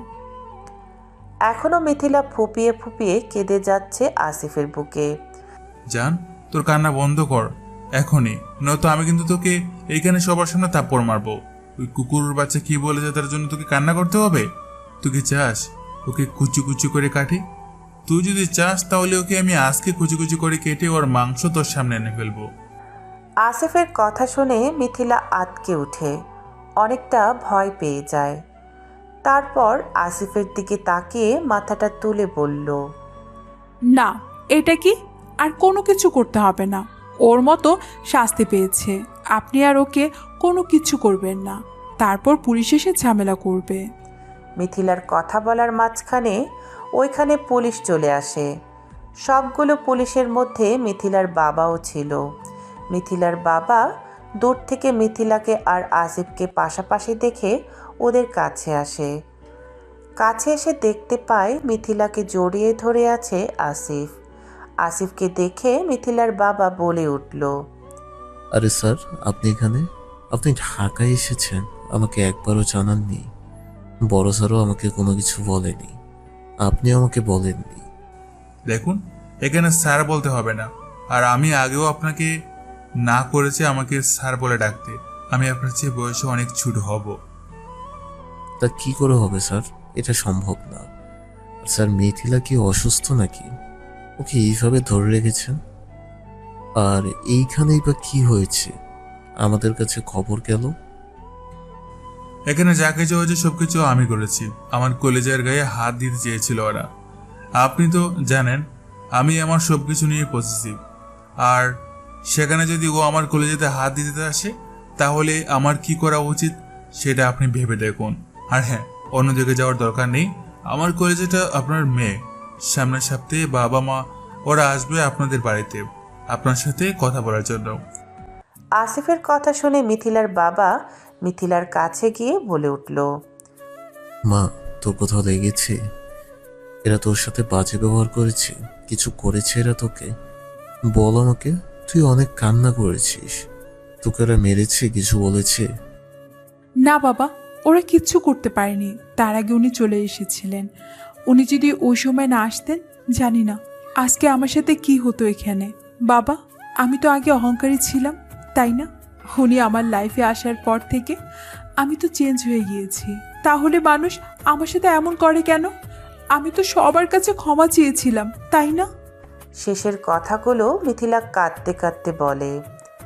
আসিফ মিথিলার কাছে এসে মিথিলাকে ঘুরিয়ে ওর দিকে ফিরিয়ে চোখের পানিগুলো মুছে বলে উঠল, জান, আর মাত্র কিছুদিন, তারপর থেকে আর কখনো কেউ তোর দিকে আঙ্গুল তুলে কথা বলতে পারবে না। যে তোর দিকে আঙ্গুল তুলবে তার কলেজা ছিঁড়ে আমি কুকুরকে খাওয়াবো। আঙ্কেল, আমি তাহলে এখন ওকে নিয়ে যাচ্ছি বাসায়। ওকে ওই দিক দিয়ে বাসায় দিয়ে আসবো। আর আপনি বরং ওদেরকে একটু খাতে যত্ন করে দিন। এদেরকে একটু হাসপাতালে ভর্তি করানোর ব্যবস্থা করে দিন। আর যা যা আসবে সবকিছু আমার নামে করে দিবেন। এখন বাবাকে এসব কিছু জানানোর দরকার নেই। মিথিলার বাবা মিথিলার কাছে গিয়ে বলল, মামুনি, আমি তো এখন ডিউটিতে আছি, নয়তো আমি তোকে বাড়ি নিয়ে যেতাম। এখন যেহেতু আসিফ এখানে আছে, তাহলে তুই আসিফের সাথে না হয় চলে যা। আমি বাড়িতে আসতেছি ডিউটিটা শেষ করে, তারপর তোর সাথে কথা হবে। আর ভয় পাবি না একদম, বাবা তোর সাথে আছে, বুঝেছিস? মিথিলার মাথা নাড়িয়ে সেখান থেকে উঠে চলে আসে। ক্যাম্পাস থেকে বেরিয়ে গেটের সামনে আসার পর আসিফের গাড়িতে বসার সামনের ড্রাইভিং সিটের পাশে বসায় মিথিলাকে। তারপর পেছনে উঠে বসে বৃষ্টি আর তমা। কান্না করিস না আর মিথিলা, ভাইয়া তো এসে গেছে, এখন আর কি হবে, ভয় পাস না। গাড়িতে বসে যেন মিথিলার কান্না আরও বেড়ে যায়। সিনিয়র ছেলেটার কথায় কিছুটা ভয় পেয়েছে, আর ওইখানে মারামারি দেখে আরও ভয় পেয়েছে মেয়েটা। আসিফ ড্রাইভিং সিটের মধ্যে বসে যখন দেখল মিথিলা কান্না করছে, তখন মিথিলাকে ওই সিট থেকে তুলে এনে নিজের কোলে বসায়। পিছনে তমা আর বৃষ্টি হাঁ করে তাকিয়ে থাকে আসিফের দিকে। একটু নাড়াচাড়া করবে না? ওইখানে এতক্ষণ যে কাহিনী ঘটিয়ে এসেছি, এখনো কিন্তু মাথা থেকে যায়নি পুরোটা। আমাকে একটু শান্তিতে থাকতে দাও, জড়িয়ে ধরো আমাকে একটু। মিথিলা আসিফকে তখনও জড়িয়ে ধরে না, ওইখান থেকে ছোটার চেষ্টা করে। তারপর আসিফকে আবার বলে উঠল, জান, আমাকে রাগাস না। আমি রাগলে কিন্তু এখন তো কিছু করতে পারবো না, কিন্তু নিজের ক্ষতিটা নিজে ঠিকই করতে পারবো। তাই বলতেছি, চুপচাপ আমাকে কথা না বলে জড়িয়ে ধরো, একটু আমার শান্তি দরকার। মিথিলা আর কোনো কিছু না বলে আসিফের কথা মতো আসিফকে জড়িয়ে ধরে। আসিফকে জড়িয়ে ধরে আসিফের কাঁধে মাথা রাখে। গুড গার্ল, এভাবে আমার কথা শুনে যাবে সব সময়। যখন যা বলবো তখন সেটা করে ফেলবে। আমার দ্বিতীয়বার কোনো কথা বলা পছন্দ না। মিথিলা কোনো কিছু না বলে গাড়ি চলাকালীন সময় ঘুমিয়ে পড়ে আসিফের কোলে বসে আসিফের বুকে মাথা রেখে। এই কাহিনী দেখে বৃষ্টি আর তমা পিছনে বসে হাসতে থাকে। বৃষ্টির বাসার সামনে বৃষ্টিকে নামিয়ে দিয়ে তারপর আবার তমার বাসার সামনে তমাকে নামিয়ে দিয়ে আসিফ বলে উঠল, আজকে ভার্সিটিতে কি হয়েছে এইগুলো মামা মামিকে বলার দরকার নেই, বুঝেছিস? কেউ যেন কোনো কিছু জানতে না পারে। তুমি যেহেতু বলছো না জানানোর কথা, তাহলে আমার মুখ থেকে কখনো এই বিষয় নিয়ে বাড়িতে কথা হবে না। এখন কি তুমি মিথিলাকে নিয়ে ওদের বাসায় যাবে? গুড, মনে থাকে যেন। ভুল করো বাসায় এই বিষয় নিয়ে কথা বলবি না। হ্যাঁ, ওকে নিয়ে বাড়িতে দিয়ে আসবো। আমার বেডরুমে তো এখন আর নিতে পারবো না। এটা বলে তমা সেও নিজে চলে যায় বাসায়। বাসায় গিয়ে ওর রুমে গিয়ে রেস্ট নেয়। আর ওইদিকে আসিফ মিথিলাদের বাসার সামনে গাড়ি রেখে আস্তে আস্তে মিথিলাকে কোলে নিয়ে সোজা মিথিলাদের বাসার ভিতরে যায়। বাড়ির দরজা খোলা ছিল বলে বেশি একটা কষ্ট করতে হয়নি। এই ছেলে, তুমি কে? আর তোমার কোলে মিথিলা কেন? মিথিলার কি হয়েছে? ও শুয়ে আছে কেন? আম্মা, আপনার মেয়ে ঘুমাচ্ছে, সেই জন্য আমার কোলে শুয়ে আছে। এত জোরে কথা বলে চেঁচামেচি করলে সে উঠে যাবে ঘুম থেকে। এখন ওর বেডরুমটা কোন দিকে সেটা আমাকে দেখিয়ে দিন, ওকে আমি দিয়ে আসি। ততক্ষণে মিথিলার মার চেঁচামেচি শুনে মিথিলা ঘুম থেকে উঠে যায়। তারপর নিজেকে আসিফের কোলে এবং তাদের বাড়িতে আবিষ্কার করায় তাড়াতাড়ি আসিফের কোল থেকে নামতে চায়। আসিফ আস্তে আস্তে নামিয়ে বলল, সারা রাস্তা আমার কোলে ঘুমিয়ে এখন এখানে এসে লাফালাফি করে কোল থেকে নামতেছ না? মিথিলা কোনো কিছু বলতে যাবে তার আগে আসিফ আবার বলে উঠল, আম্মা, আপনার মেয়েকে খাবার খেয়ে একটু ঘুম পাড়িয়ে দিন, শরীরটা অনেক দুর্বল। আর আমি আপনাকে কেন আম্মা ডাকলাম সেটা জানতে পেরে যাবেন আপনার মেয়ের কাছে, আর সেটা খুব তাড়াতাড়ি বাস্তবে রূপান্তরিত করব ইনশাল্লাহ কালকেই।